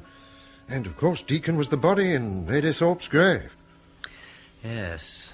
And so Cranton and Deacon, after all those years, came back to Fenchurch together to pick up the emeralds from their hiding place, thereby completing the crime they started so long ago. That's about the size of it, Padre. Well, but then there was some sort of quarrel, and Cranton killed Deacon. Well, there's where our problems begin. Because, curiously enough, I am far from certain that Cranton is the murderer. Oh, dear. How very complicated. And poor Mary Thoda. How distressing for her. To have married Will thinking that her first husband was dead, when all the time he was living in France with another woman. Oh, dear. I must shortly talk with the Thodas. I rather wish I hadn't come butting into this, Padre. Some things may be better left alone, don't you think? Oh, my dear boy, it does not do for us to take too much thought for the morrow. Oh, it is better to follow the truth and leave the result in the hand of God. Well, I dare say all right. I'm sorry to have made so much unpleasantness anyway. I really would rather go away now. I've got that silly modern squeamishness, you see, that doesn't like watching people suffer. I can't say I'm looking forward to my next interview with the Thodas. Now, look here, Mr. Blundell. I don't see what right you've got coming in here. No, Mary. You'd be well advised to keep quiet till your husband's finished his explanation. Now, let's get your story clear, Thody. You heard that the body of a man who might have been a convict had been found in the churchyard. And though the face was quite unrecognizable, you were, shall we say, inspired to identify him with Geoffrey Deacon, whom you had supposed to have died in 1918. You said nothing about it till your wife, the other day, saw a bit of Deacon's handwriting, which might have been written at any time, and was, shall we again say, inspired with the same idea. Without waiting for any further verification, you both rushed away to London to get remarried. And that's the only explanation you can give. That's all I have to say, my lord. You know, I don't think you quite realize your position, Thody. We don't want to stand in the way of your marriage, but the ugly fact remains that you were the man with the best cause to do away with Deacon. And that means, supposing a charge were laid against you and brought into court, well, they might want this lady to give evidence. Well? Well, the law does not allow a wife to give evidence against her husband. I see. It come to this. Deacon robs my poor Mary of her good name by stealing them emeralds. Then he makes bastards of our little gals. And now he can come between us again at the altar rails and drive her into the witness box to put my neck in the rope. If ever a man deserved killing, he's the one, and I hope he's burning in hell for it now. Very likely he is. But you do see the point, if you don't tell us the truth now. Mrs. Thody, when did you first realize that Deacon had been alive till the beginning of the year, and that you were, therefore, not legally married to Will? Only when you came to see me, my lord, last week. When I showed you that piece of writing in Deacon's hand? Yes, my lord. Now, see here, Mary. How did you know that paper wasn't written donkeys years ago? What made you jump so quick to the idea that Deacon was the corpse in the Thorp grave? Just answer that, my girl. I don't know. It came over me all of a sudden. Yes, it did. And why? Because Will had told you about it already, and you knew the game was up, because you'd seen that there paper before. No. It's no good, Mary. Don't answer, don't say anything. They'll only twist your words round into what you don't mean. Don't you see, Will, that if you tell us what you know, and we are satisfied that your wife knows nothing, then there is nothing to prevent your marriage from going through straight away. You see, somebody must have known something for your wife to have jumped so quickly to the conclusion that the dead man was Deacon. Stop that! You say another word and I'll... She never knew. I did know. I'll say that much. As I hoped to be saved, she never knew a word about it. As you hoped to be saved. Well. So you did know. And that's all you have to tell us? I'm not saying anything more one way or the other.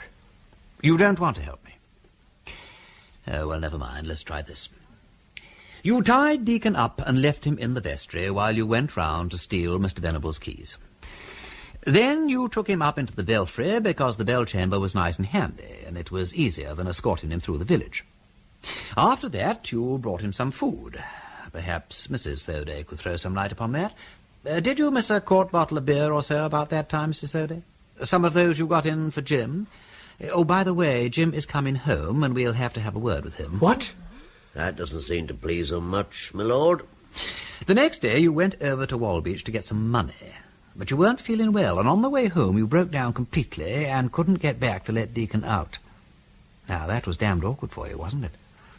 You didn't want to confide in your wife. Of course, there was your brother Jim. Jim had nothing to do with it. Very well. But in between December the 30th and January the 4th, somebody killed Deacon. And on the night of the 4th, somebody buried the body. Somebody who knew him and took care to mutilate his hands and face beyond recognition. And what everybody will want to know is at what moment did Deacon cease to be Deacon and become the body? Because that's rather the point, ain't it? We know that you couldn't very well have buried him yourself because you were ill. But the killing is a different matter. You see, Thody, he didn't starve to death. He died with a full tummy. Now, you couldn't have fed him after the morning of the 31st. If you didn't kill him then, who took him his rations in the interval?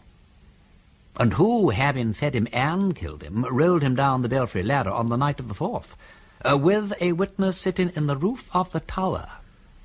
A witness who'd seen Deacon and recognized him. Oh. Mary! Hold on, my lord. The woman's fainted.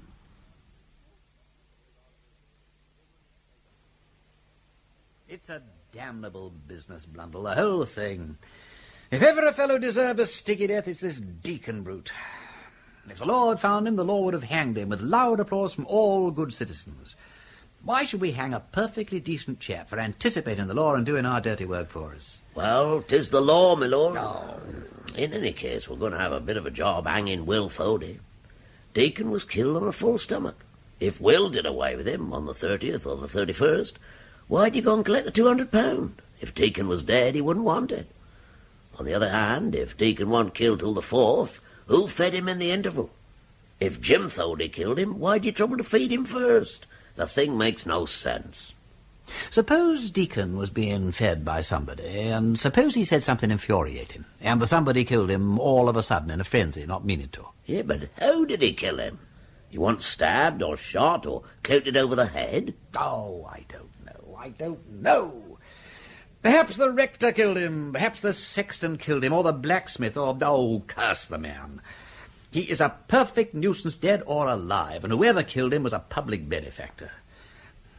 I wish I'd killed him myself.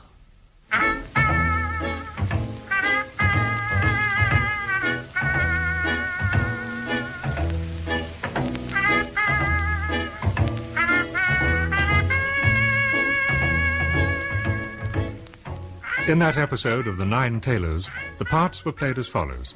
Lord Peter Wimsey, Ian Carmichael. Superintendent Blundell, Timothy Bateson. The Reverend Theodore Venables, Philip Latham. Nobby Cranton, Stephen Greif. Will Thody, Keith Drinkle. Mary Thody, Claire Clifford. Narrator, John Westbrook. The Nine Tailors was adapted by Alistair Beaton from the book by Dorothy L. Sayers and was produced by Martin Fisher.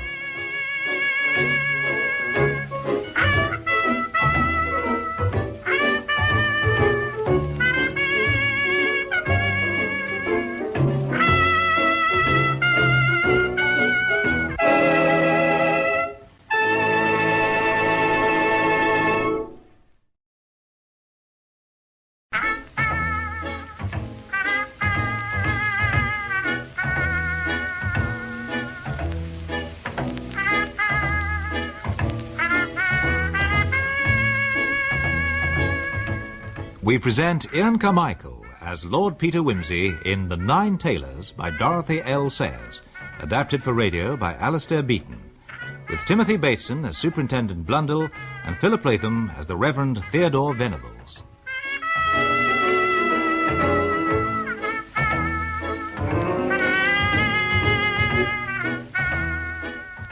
Episode 7. All is Not Explained.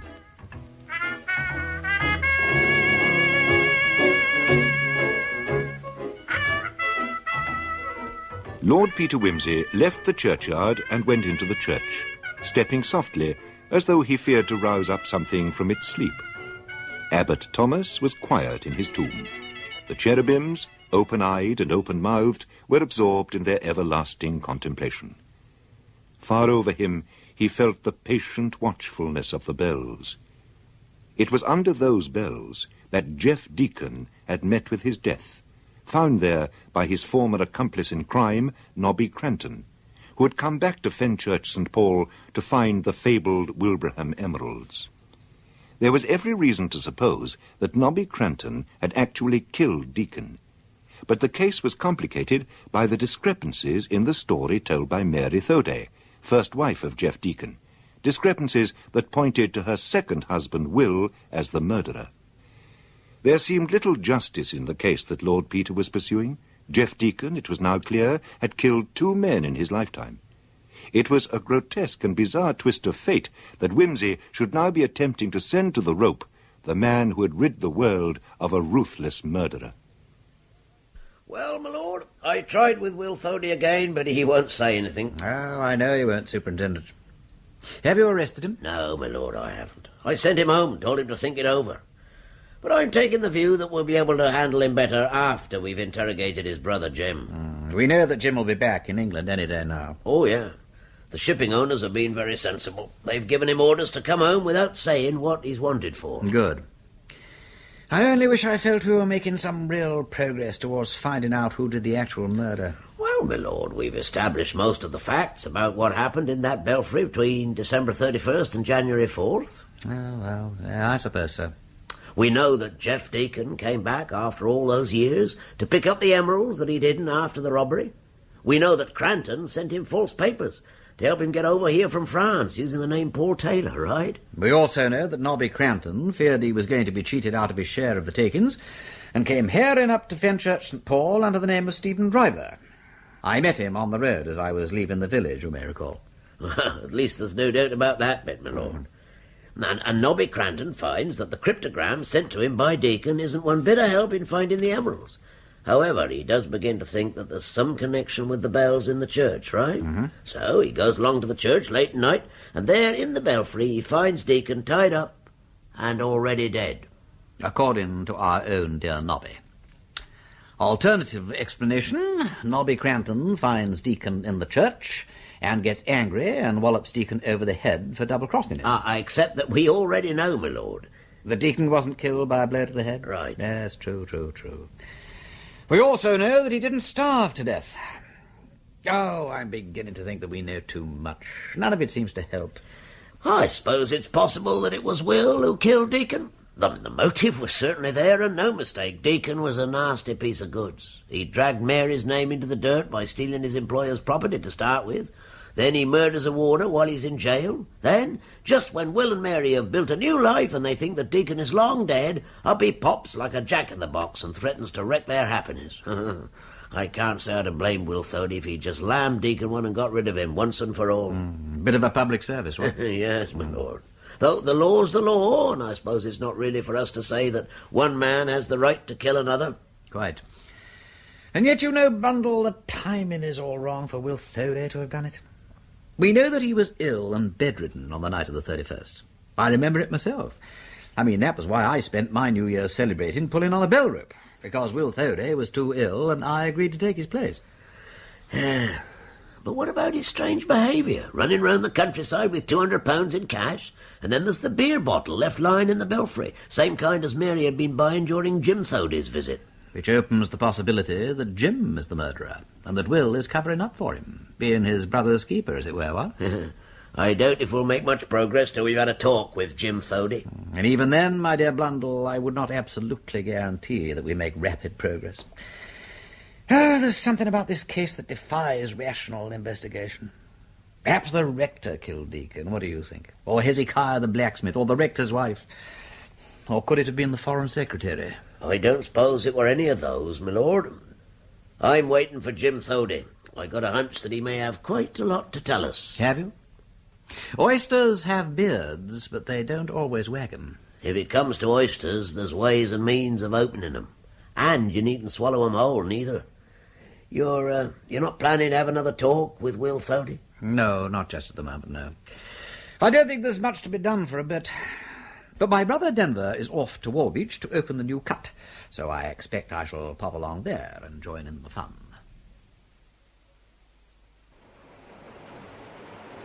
So you're the engineer on the project? One of them. It's been a big job, this has. We've shortened the course of the wash cut by 3 miles and driven the channel out into the wash beyond the mudbanks, see? The whole secret with these fen rivers is to bring all the water you can into its natural course. You'd think it was obvious, wouldn't you? But it's taken people hundreds of years to learn it. I suppose all this extra water will go up the 30-foot drain. That's right. The new cut will carry the water clean off and obviate the floods they used to get around Frogglesham and Lipsey Fen. Will the 30-foot dikes down the strain? Oh, dear, yes. It was the silting in the outfall that caused the obstruction, you see. And now you've cleared the whale outfall, no doubt the obstruction will go somewhere else. Very likely. These mudbanks are always shifting about. But in time, I dare say they'll clear the whole thing. Unless, of course, they really take it into their hands to drain the wash and make a real job of it. Just so. But so far as it goes, this looks pretty good. It's to be hoped the old sluice gates over there will stand up to the strain, though. Hold on! How about my old sluice gates? Ah, hello again, our friend the sluice keeper. They're strong enough. Excuse me a minute, my lord. I just want to see that they're making the dam good over there. Now, look at all this here money they've been spending. Thousands. But as for them gates of mine, I reckon I can go and whistle for 'em. You look at this here great scare of water what's a-coming up. Now, where's that a-going to? It's got to go somewhere, isn't it? No doubt. I understand it's to go up the 30-foot drain. Always interfering with things, they are.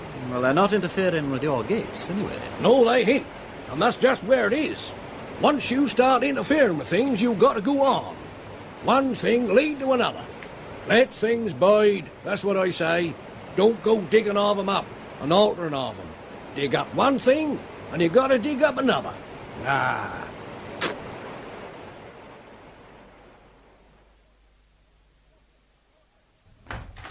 What ho, Blundell? Any news? Come in, my lord. Yes, we got hold of Jim Thody, arrived back in England yesterday. We've informed him that we require him as a witness. Good, well done, super. What's his story about his departure from Fenchurch St. Paul? Well, he says he took ill on the train after leaving Fenchurch, attributed the trouble to some sort of gastric influenza. Felt too ill to proceed to his ship after arriving in London, and spent the day huddled over the fire in a public house near Liverpool Street. Spent the night at a guest house in London. Got the address? No, he couldn't recall the address. How very convenient. Says it was a clean and pleasant place. Very helpful of him. Says that in the morning he was fit to continue his journey, though he still felt very weak and tottery. He'd seen English papers while he was abroad, mentioning the discovery of the body in the churchyard, but says that that's all he knows about it. Did you tell him it was Deacon? Oh, yes. How did he take that? Looked startled enough, though if you ask me, the shock wasn't caused by hearing the dead man's name. Oh? Oh, no. I think he were more shocked by hearing that the police knew who it was. The real question is, could Jim Thody have somehow doubled back from London that day and still have returned in time to meet his ship? I suppose you'd better get the London police on to tracking down his public house near Liverpool Street. Not to mention his clean and pleasant lodging-house. My lord, well, I'm glad to say we've already made some progress on that. We found the public house where he spent the afternoon, and they remember him. But there's no clue about the place he claims he spent the night at. Not surprisingly, really, because I don't think he spent the night in London at all. Blundell, you astonish me. And no doubt you have some reason for believing that. Yes, my lord. You see, we've established that Jim Thody hired a motorbike in London on the evening of the 4th of January. Did he indeed? Oh. Well, I think the next thing to do is to confront him with the facts. Have we got a witness to the hiring of this motorbike? Yes, we have. Young lad, but he seems quite reliable. Gave a very exact description of Jim Thody. Look, before you do that... Yes, my lord? I think it is time, Blundell, for a spot of dirty work. Dirty work, my lord? Let's get Will Thody and his brother Jim together in one room. I think we could arrange something with one of the London police stations, don't you? Well, yes, my lord, but... You and I shall visit the room first and arrange a little surprise. And until then, they must not be allowed any contact with each other. Is that clear? Yes, my lord, but I really don't... No buts, Blundell. I shall first pay my farewells to the good rector, and I shall then meet you in London tomorrow.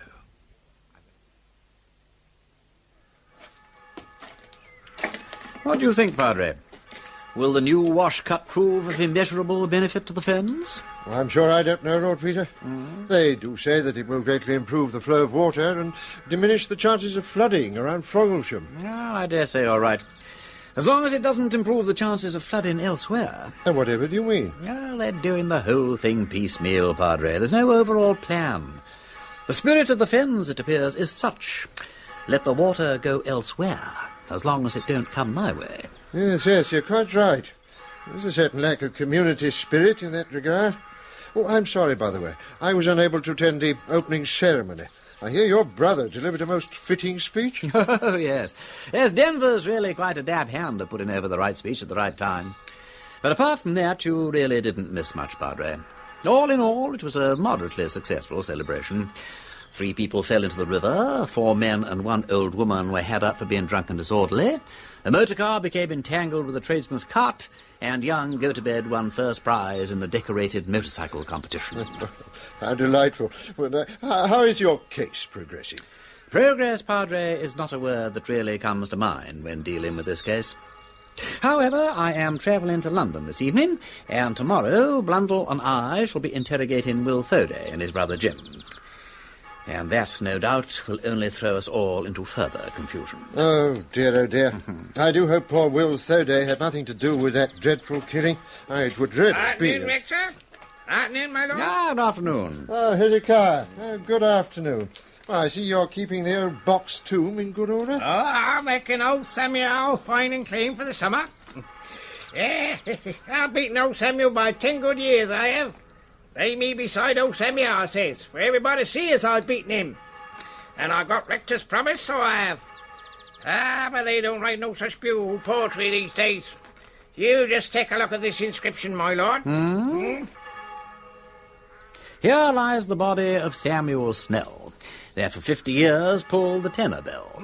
Through changes of this mortal race, he laid his blows and kept his pace. Till death the changes all did come to hunt him down and call him home. His wheel is broke, his rope is slacked, his clapper mute, his metal cracked. Yet when the great call summons him from ground, he shall be raised up, tunable and sound. Died 1697, aged 76 years. Ringing tailor Paul seems to be a healthy occupation. His servants live to a ripe old age, what? So they do, young man, so they do. If so they be faithful to un, and don't go a-angering on un. They bells do know well who's a-hauling on 'em. They can't abide a wicked man. Ain't that be right, Rector? Yes, indeed. You, my lord, ain't got no call to be afeard of the bells, if so be as you follows righteousness. Oh, quite. Yes, absolutely.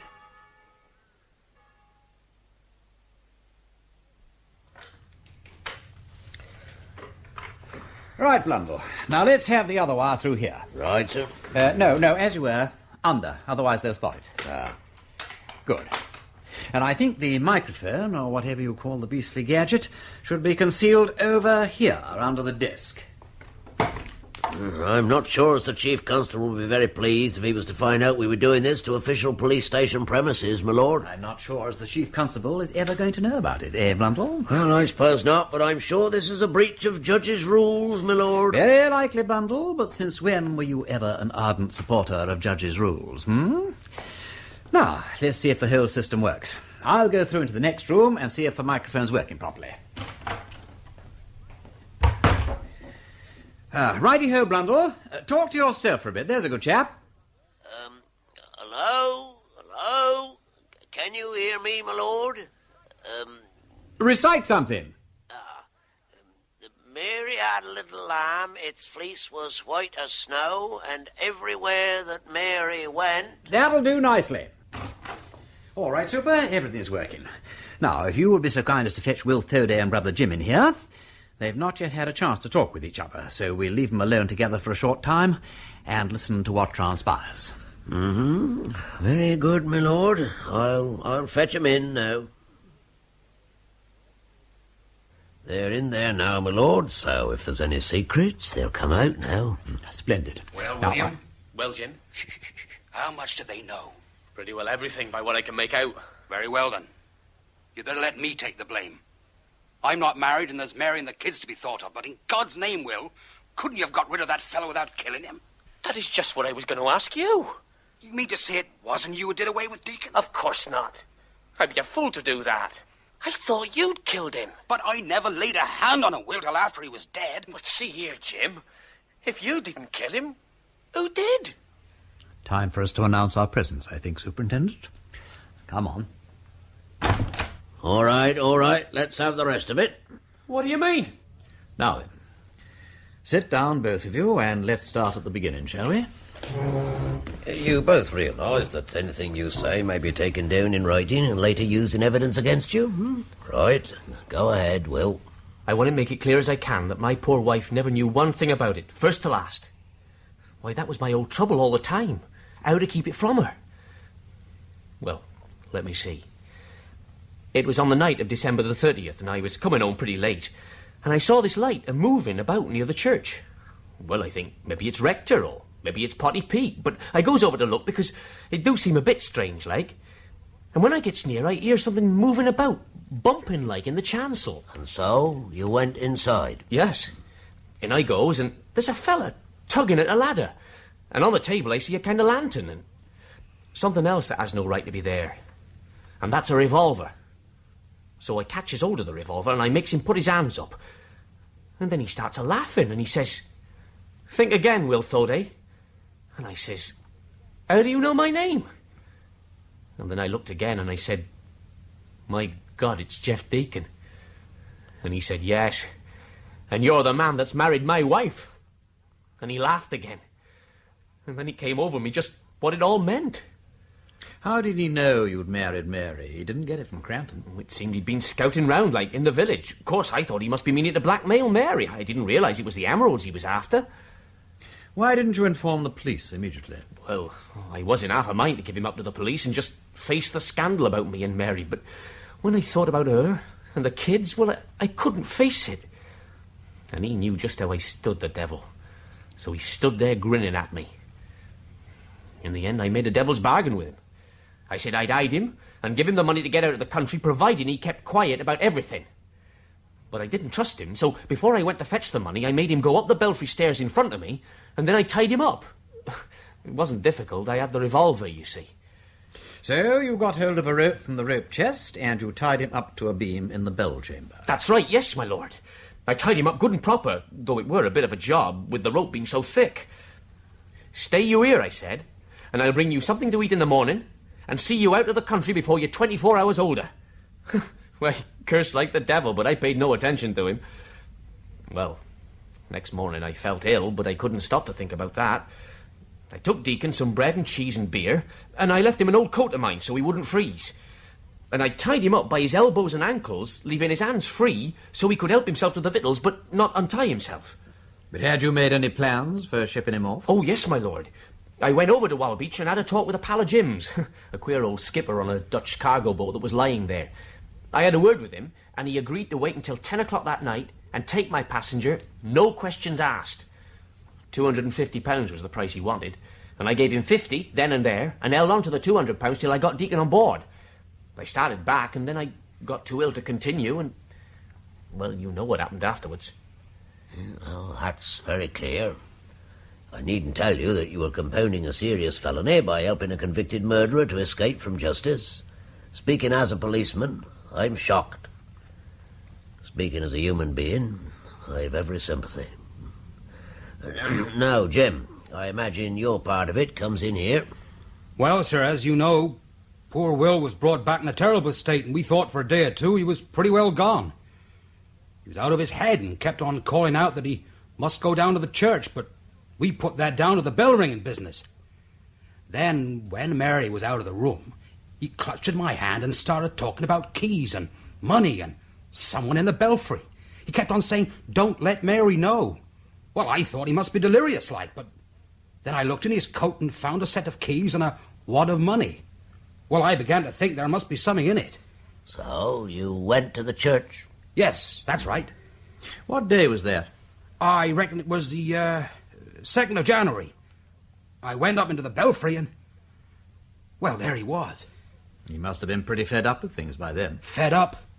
He was dead and cold. Starved to death? Not he. There was a bit of cheese beside him and near half a loaf of bread and 2 bottles of beer, one empty and one full. And he hadn't died of cold neither, as you might expect. I've seen men that died of exposure, and they died peaceful, curled up like kittens mostly, as if they'd gone in their sleep. No, he died on his feet, and whatever it was, he'd seen it coming to him. He'd struggled like a tiger against the ropes, working at them till he could get upright, and they'd cut through the stuff of his jacket and through his socks, and his face. My God, sir, I've never seen anything like it. His eyes staring open, and a look in them as if he'd looked down into hell. It fair shook me. Well, I couldn't make out who he was. I found papers with the name Paul Taylor, but that didn't help, and then I had a look at his hands. Ah, now we're coming to it. Yes, my lord. I didn't know Deacon that well, but I suddenly wondered if it might be him after all, so I looked at his hands, because he had a big scar in his hand where he'd fallen one day carrying a tray with a glass jug on it. I'd seen that scar, and I'd never forget it. When I saw that, my lord, I knew who it was. Well, then, I hadn't much doubt about what had happened. As God's my witness, Will, I couldn't blame you, only I wished it had happened in a fair fight. If it had happened, Jim, it would have been in a fair fight. I might have killed him, but I wouldn't have killed him when he was tied up. You might have known that. Well, so I might. But it seemed at the time as there was no way out of it. I had to think quick what to do. Then I remembered Lady Thorp's funeral was fixed for the Saturday. It seemed to me that I might put him in her grave and he'd never be found. So you went up to London and then doubled back by motorbike? Yes, that's right. You know all about that. Well, I got back to Fenchurch St. Paul very late. It wasn't a pleasant job. Rolling that body down the ladders, it gave me the heebie-jeebies. And those bells. I was expecting all the time to hear them speak. I never had liked the sound of bells. Well, you'd think they were alive sometimes, and they could talk. When I was a boy, I read a story in an old magazine about a bell that called out after a murderer. You'll think I'm soft talking that way, but it made an impression on me, and I can't forget it. The Rosamond, I know it well. It called, "Help, Jehan, help, Jehan." It gave me the grooves, too. That's the one, my lord. Anyway, I got the body down to the grave, and I was just about to put it in when I remembered that the grave might be opened and the body recognized, so I gave him some good hard blows with the spade across the face. That was a bad bit, sir. And the hands. I'd recognize them, and so might other people. I got out my jackknife and... With the big sugar nippers, they nipped off his flippers. Yes, my lord.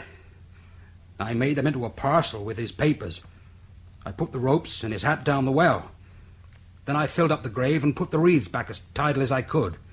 Then I cleaned the tools. I used the sexton's spade and put them back where I found them. Then I had to go up and clean the belfry. There was still the cheese there, see, and the 2 bottles of beer. 3. You missed one. Oh, did I?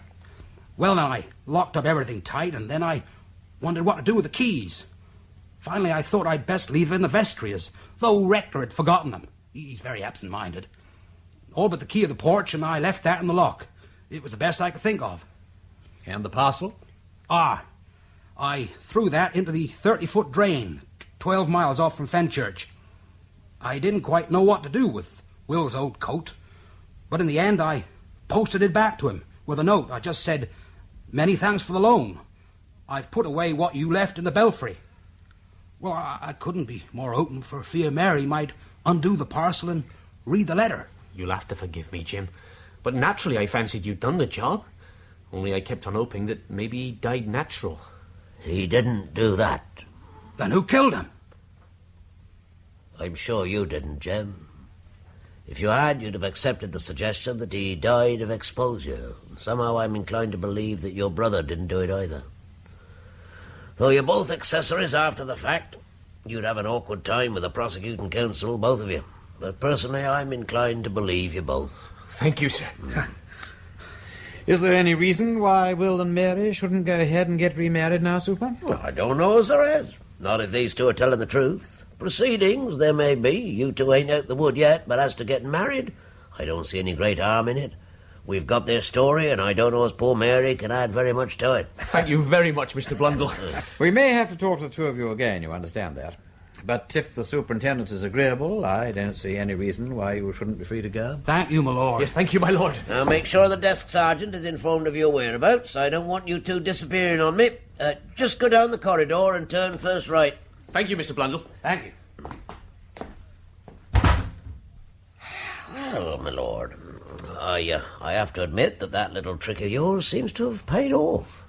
We've learned a great deal about what was going on in Fenchurch that night. Yes, we have. There is, of course, just one little thing that we haven't sorted out, Blundell. What's that, my lord? Oh, it's nothing much. Just a trifling matter, really. But we still don't know who killed Deacon.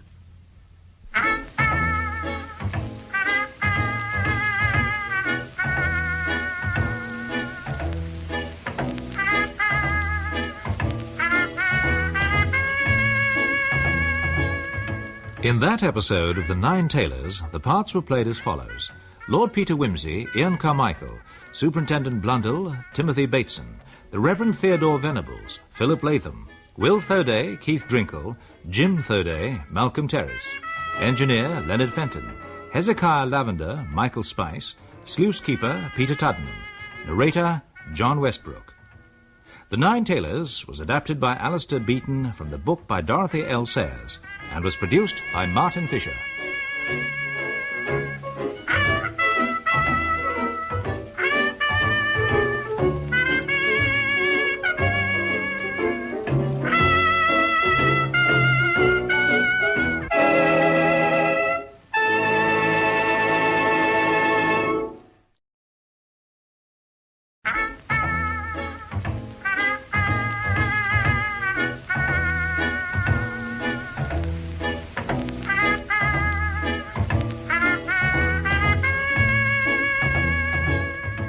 We present Ian Carmichael as Lord Peter Wimsey in The Nine Tailors by Dorothy L. Sayers, adapted for radio by Alistair Beaton, with Peter Jones as Bunter, Timothy Bateson as Superintendent Blundell, and Philip Latham as the Reverend Theodore Venables.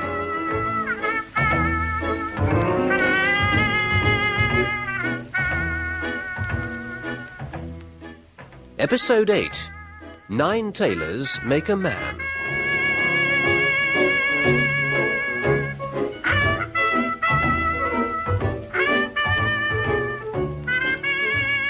The public memory is a short one.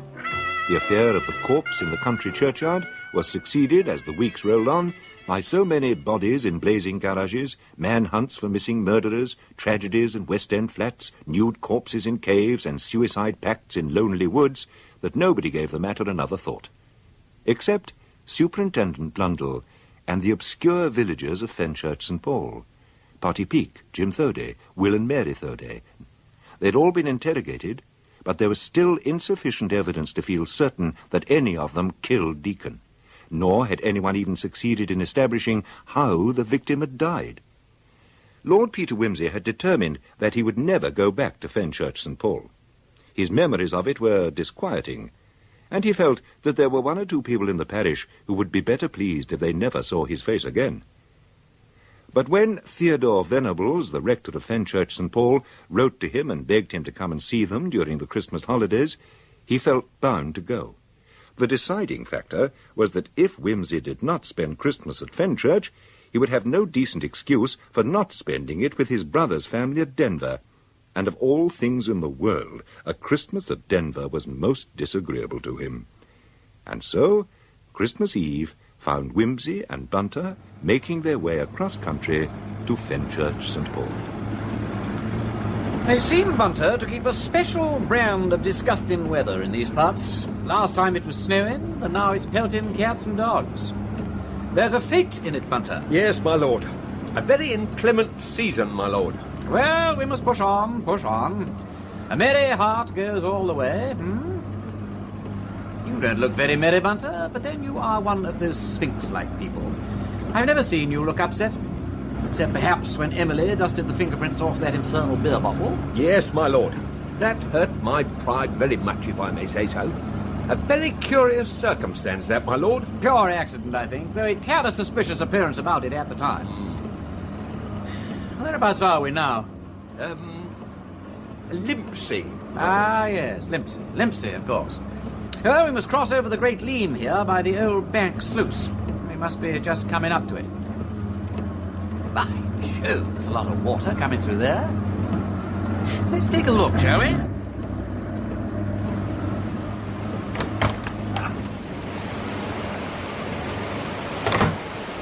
I say, tide coming up? What? Oh, yes, sir. We has to watch her now if we don't want to get the water across the causey. She don't rise very far, not without there's an extraordinary high tide. We just has to do a bit of manipulation, like. You see the idea, Bunter? If they shut this sluice, all the upland water has to go by the old Leam, which has enough to do as it is. Yes, my lord. But if they leave it open, and the tide's strong enough to carry the floodwater back with it through the sluice, they'll drown all the country above the sluice. That's about it, sir. Yeah, and if the floodwater carries the tide back, we might drown you. All depends, you see. Then we hope you'll manipulate things in our favour. Just hold her back for a bit till we get to Fenchurch St. Paul. There's a good fellow. Oh, we'll keep her level, don't you be afeard. There ain't nothing wrong with this sluice. What about Van Laden's sluice? I don't know about that, sir. Of course, they get a lot more water there now the new cut's been opened. I did hear as old Joe Massey down there was in a rare old state about them old gates of his. Yeah, 3 gentlemen went down there yesterday to look at them. From the Conservancy or the Board or something like that. But you can't do nothing with their gates in flood time. Maybe they'll hold, maybe they won't. It's all according. Yeah, well, that's jolly. Have you made your will, Bunter? No, my lord. Come on, I think we'd better go while the going's good. Besides, I'm rather looking forward to having tea at the rectory, for old time's sake. Though if Mr. Venable's memory is the same as before, he may have entirely forgotten that we're arriving. It's delightful to see you again, Lord Peter. Quite delightful. My wife has been eagerly looking forward to your visit, haven't you, Agnes? Oh, dear me, yes. Now, Lord Peter, sit down and I shall get Emily to bring us some tea. Thank you, Mrs. Venables. You must be feeling rather chilled. No, I'm fine. Really, I am. I hope you are both keeping well? Yes, we're quite well, thank you. Except for a slight cold that I'm suffering from. But it's nothing, really. What terrible weather is it now? I hear they've got the floods out all over the Bedford level. They'll be skating on Bury Fen if we get any frosts after this. It doesn't look like it at present, though, does it? Well, they say a green winter makes a fat churchyard. But I always think extreme cold is really more trying for the old people. I firmly intend, Padre, to have nothing to do with churchyards this time. Oh, quite. It's a most distressing time for all concerned. I was most relieved to hear that the Thodays had been cleared of suspicion. Yes, that was rather a relief. Sometimes I wish Deacon's body had never come to light at all. It's caused a lot of misery. And you still have no idea who killed him? No, I'm afraid not. No idea at all. The mystery remains. How's the bell ringing going these days, Padre? Oh, fine. We're trying some Stedmans. Ah.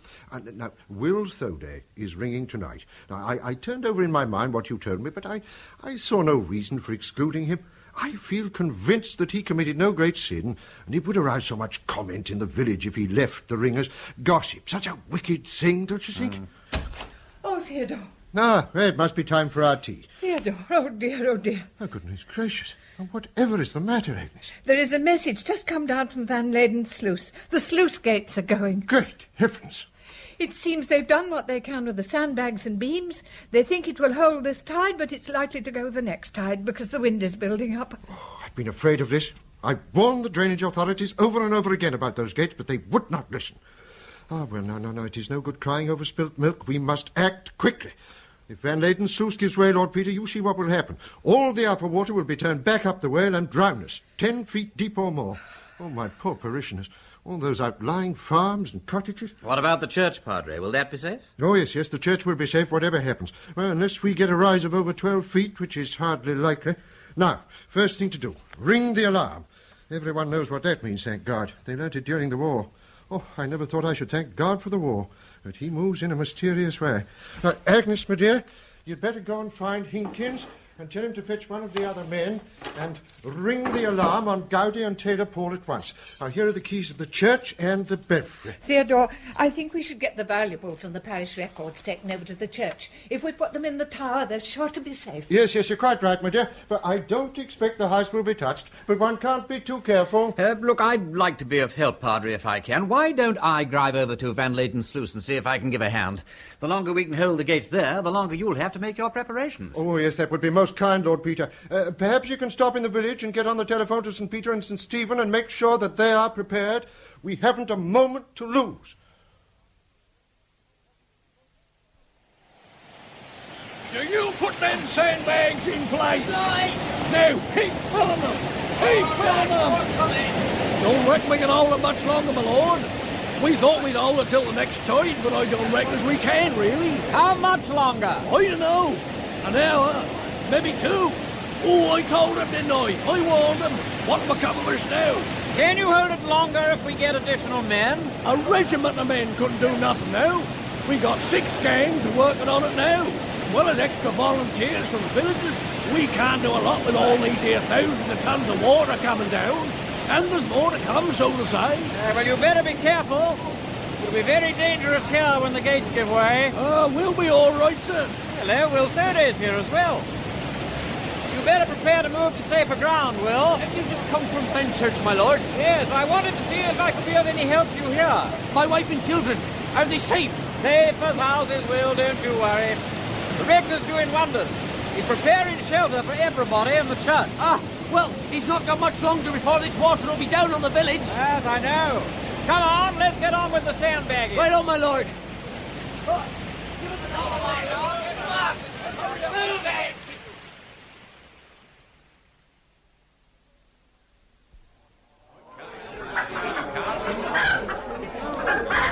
Animals in the churchyard, please. In the churchyard only. Cats, rabbits and guinea pigs in baskets, please. We can't have them running around loose. Ah, there go the alarm bells. Good.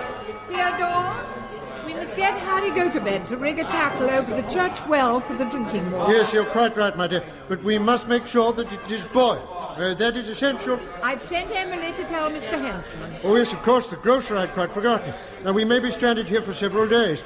Get him to move all his stores over to the church as rapidly as possible. That's what I sent Emily to tell him. Oh, good, good. Now, where's Harry? There you are, Harry. I got all the stoves there, Rector. Take a bit to really get a roar in, but they'll be perfectly adequate soon enough. Well done, Harry. Now, next thing to do, rope the church off into areas. One area for the school children, another for the sick and aged, one for all the furniture. Oh, yes, and then we must erect some cattle pens in the churchyard. Now, you better get some help on that, Harry. Right, Rector. Don't you worry, we'll soon have everything under control. Mr. Bunter! Mr. Bunter! Mrs. Venables, I was just looking for you.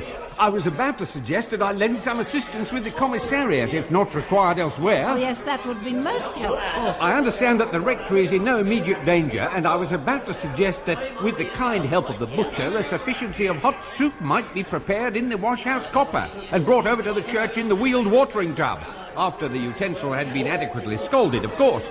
And if there were such a thing as a paraffin stove anywhere... By all means. But do be careful with the paraffin. We do not want to escape the water to fall into the fire. Certainly not. Harry, I think we better send some more ringers up into the tower. Let them pull the bells as they like and fire them at intervals. Ah, Rector, you seem to be firmly in control of the situation. Oh, Superintendent, how good of you to come over so soon. I think if we act quickly, there need be no loss of life. We certainly hope not, though I fear a lot of valuable property will be destroyed. Would you like me to send you over a constable to the church? Better, I think, to patrol the roads between the villages. St. Peter is greatly alarmed. They're afraid for the bridges. We're arranging a service of ferry boats for them. They lie lower than you do here, and I fear they're not as well prepared as you seem to be. We can offer them shelter here. The church will hold nearly 1,000 at a pinch, but they must bring what food they can. And the bedding, of course, Mrs. Venables is arranging it all. Men sleeping quarters on the Cantoris side, women and children on the Decani side. And we can put the sick and aged in the rectory in greater comfort if all goes well, but if not, we must do our best for them too. And if I may rely on you, Superintendent, to send us victuals by boat as soon as it can be arranged. The road should be clear between Limholt and the 30-foot, and the supplies can then be brought up from there by water. Yeah, I'll organise a boat service from there as soon as I can. Rector. If the railway embankment goes, you will have to see to St. Stephen as well. Right you are, Rector. Good day to you, Mrs. Giddings. Good day to you.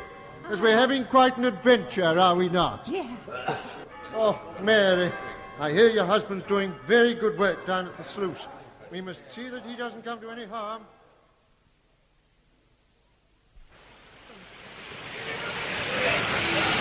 Right, now let's have another beam across this way. I think we'd best be getting out of the way of them gates, my lord. Look. Hey, you're right. Where's Will Thody? Will? We'll get the men out of here. Everybody back! Who's that man over there? Why doesn't he move? Hey, you there! I don't reckon they can hear us with the rush of the water. She's given! Get out of it, lads! Be alive! Look out there! He's fell in! Johnny! It's Johnny Cross! God help him! He won't come out of that alive! Here, what are you doing? I'm going in after him! No, don't, Will! Stop! You'll never get to him! Oh, God, he's dived in! Out of my way! Out of my way there! It's no good, my lord. There may be no point. Oh, you can't save them now. They've both gone. Who ended that? Johnny! Fody! Will Fody! Oh. They're both done for! Stand your back, my lord! Let go up! I want him, my lord! You stand back! We'll have no more lives lost! Save yourselves, lads! You can do them too no good! God, the whole gate's going down! Run! Run like hell,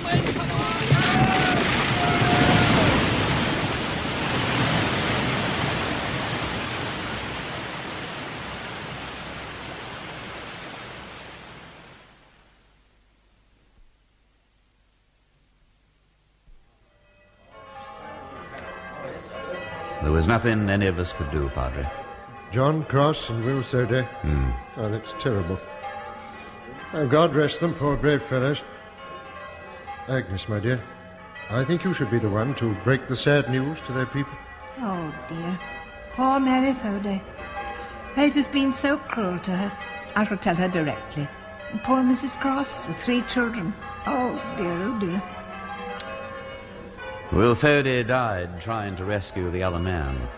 Will went to try and rescue Johnny. That's just what I would have expected of him. A dear, good fellow in spite of everything. 9 tailors make a man in Christ. His death at end in Adam yet began. What did you say? Oh, nothing. Nothing news. Lord Peter, you're not looking very well. Now, please rest now for a little. Everything's under control here.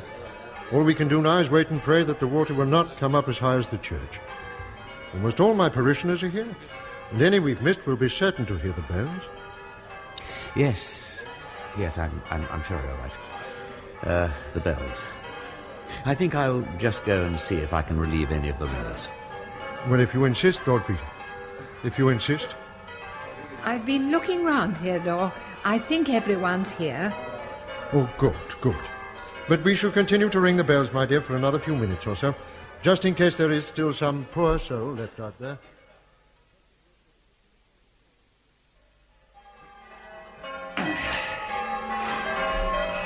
Harry, can I be of any help? Oh, thank you, my lord. We're doing fine. Don't you worry about us.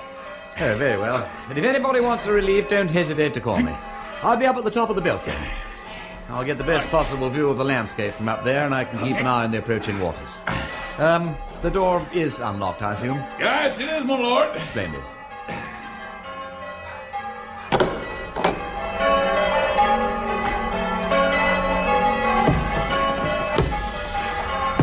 It's surprising, isn't it, how soft and mellow it sounds in here?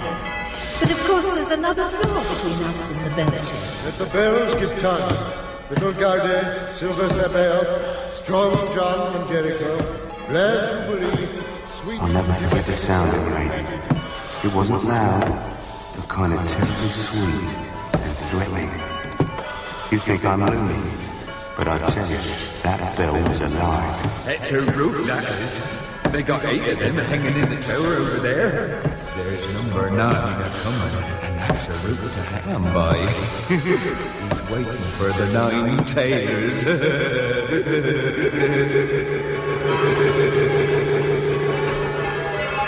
Oh, no. No. No. Oh. Oh.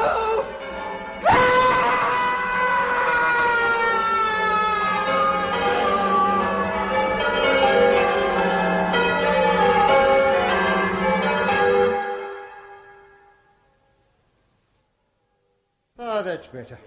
I never thought I should feel relieved at having the bells silenced, but they really are extremely loud. Oh, now, what we have to do next is... Where's Lord Peter? I think he went up to help the ringers. Harry, you seen Lord Peter? Yes, Rector. He went up the top of the tower, keep an eye on the water. Through the bell chamber? And while the peal was being rung? Harry, come with me.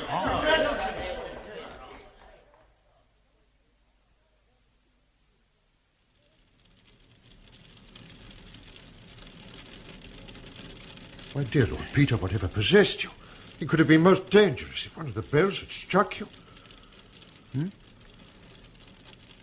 hello, Padre. Where... Oh, yes, of course. I'm sorry about that. Shall I fetch some brandy? Oh, you look extremely pale. Oh, your ears and nose are bleeding. No, thank you. No, I'll be all right. I never realized the noise could be quite so terrible. It's like the roar of heavy artillery. Perhaps shall I fetch the doctor? Now, I'm sure if you... No, please, don't trouble, no. I assure you I'll be all right, Padre. Oh, stupid of me, but I have lived to tell the tale, and that's what matters. Besides, you have more important matters to attend to. No, I shall be all right, Padre. I'll be quite all right. Thank you.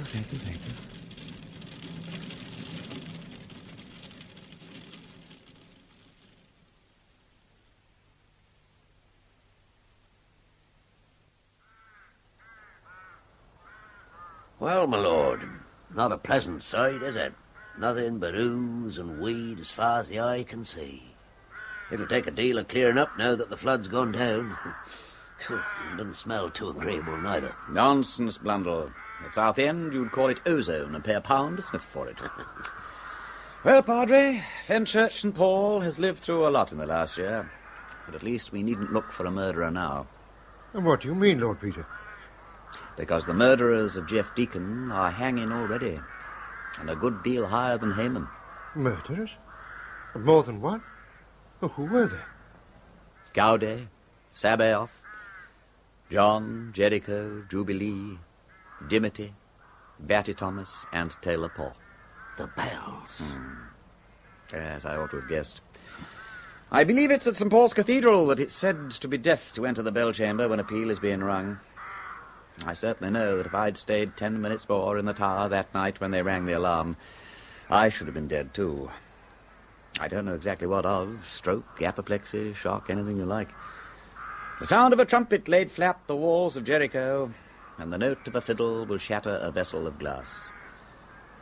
I know that no human frame could bear the noise of the bells for more than 15 minutes.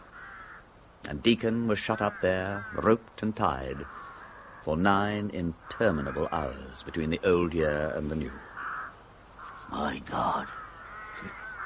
You mean, Lord Peter, that it was our ringing the peal together that killed him? I'm afraid so, Padre. You said to me once you wished you'd killed Deacon yourself. I did kill him, Blundell. Or rather, we all did. I, the rector here, and Hezekiah, and all the other ringers. The noise must have been worse that night than it was when I experienced it. Think how the snow choked the louvers and kept the sound pent up in the tower. Jeff Deacon was a bad man, but when I think of the horror of his lonely and intolerable death agony... There have always been legends about Batty Thomas. She has slain other men in the past. Hezekiah will tell you that the bells are said to be jealous of the presence of evil.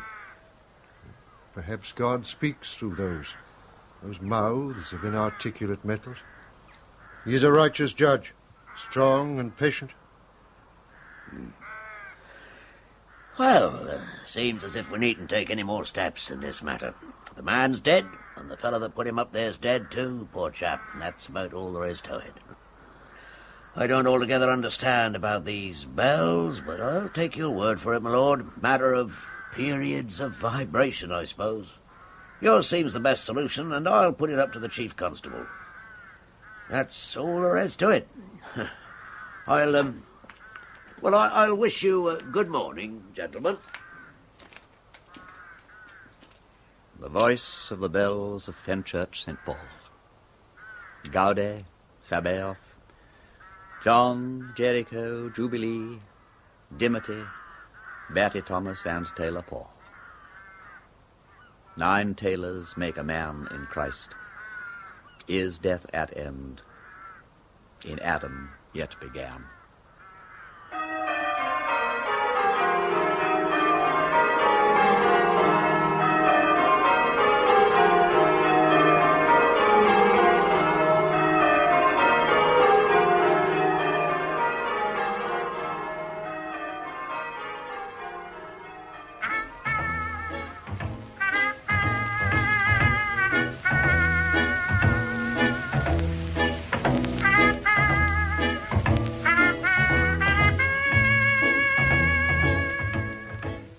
In that episode of The Nine Tailors, the parts were played as follows. Lord Peter Wimsey, Ian Carmichael, Bunter, Peter Jones, Superintendent Blundell, Timothy Bateson, the Reverend Theodore Venables, Philip Latham, Mrs. Venables, Noel Dyson, Will Thoday, Keith Drinkle, Harry Gotobed, Alexander John, first sluice keeper and villager Michael Spice, second sluice keeper Peter Tuddenham, and narrator John Westbrook. The Nine Tailors was adapted by Alistair Beaton from the book by Dorothy L. Sayers and was produced by Martin Fisher.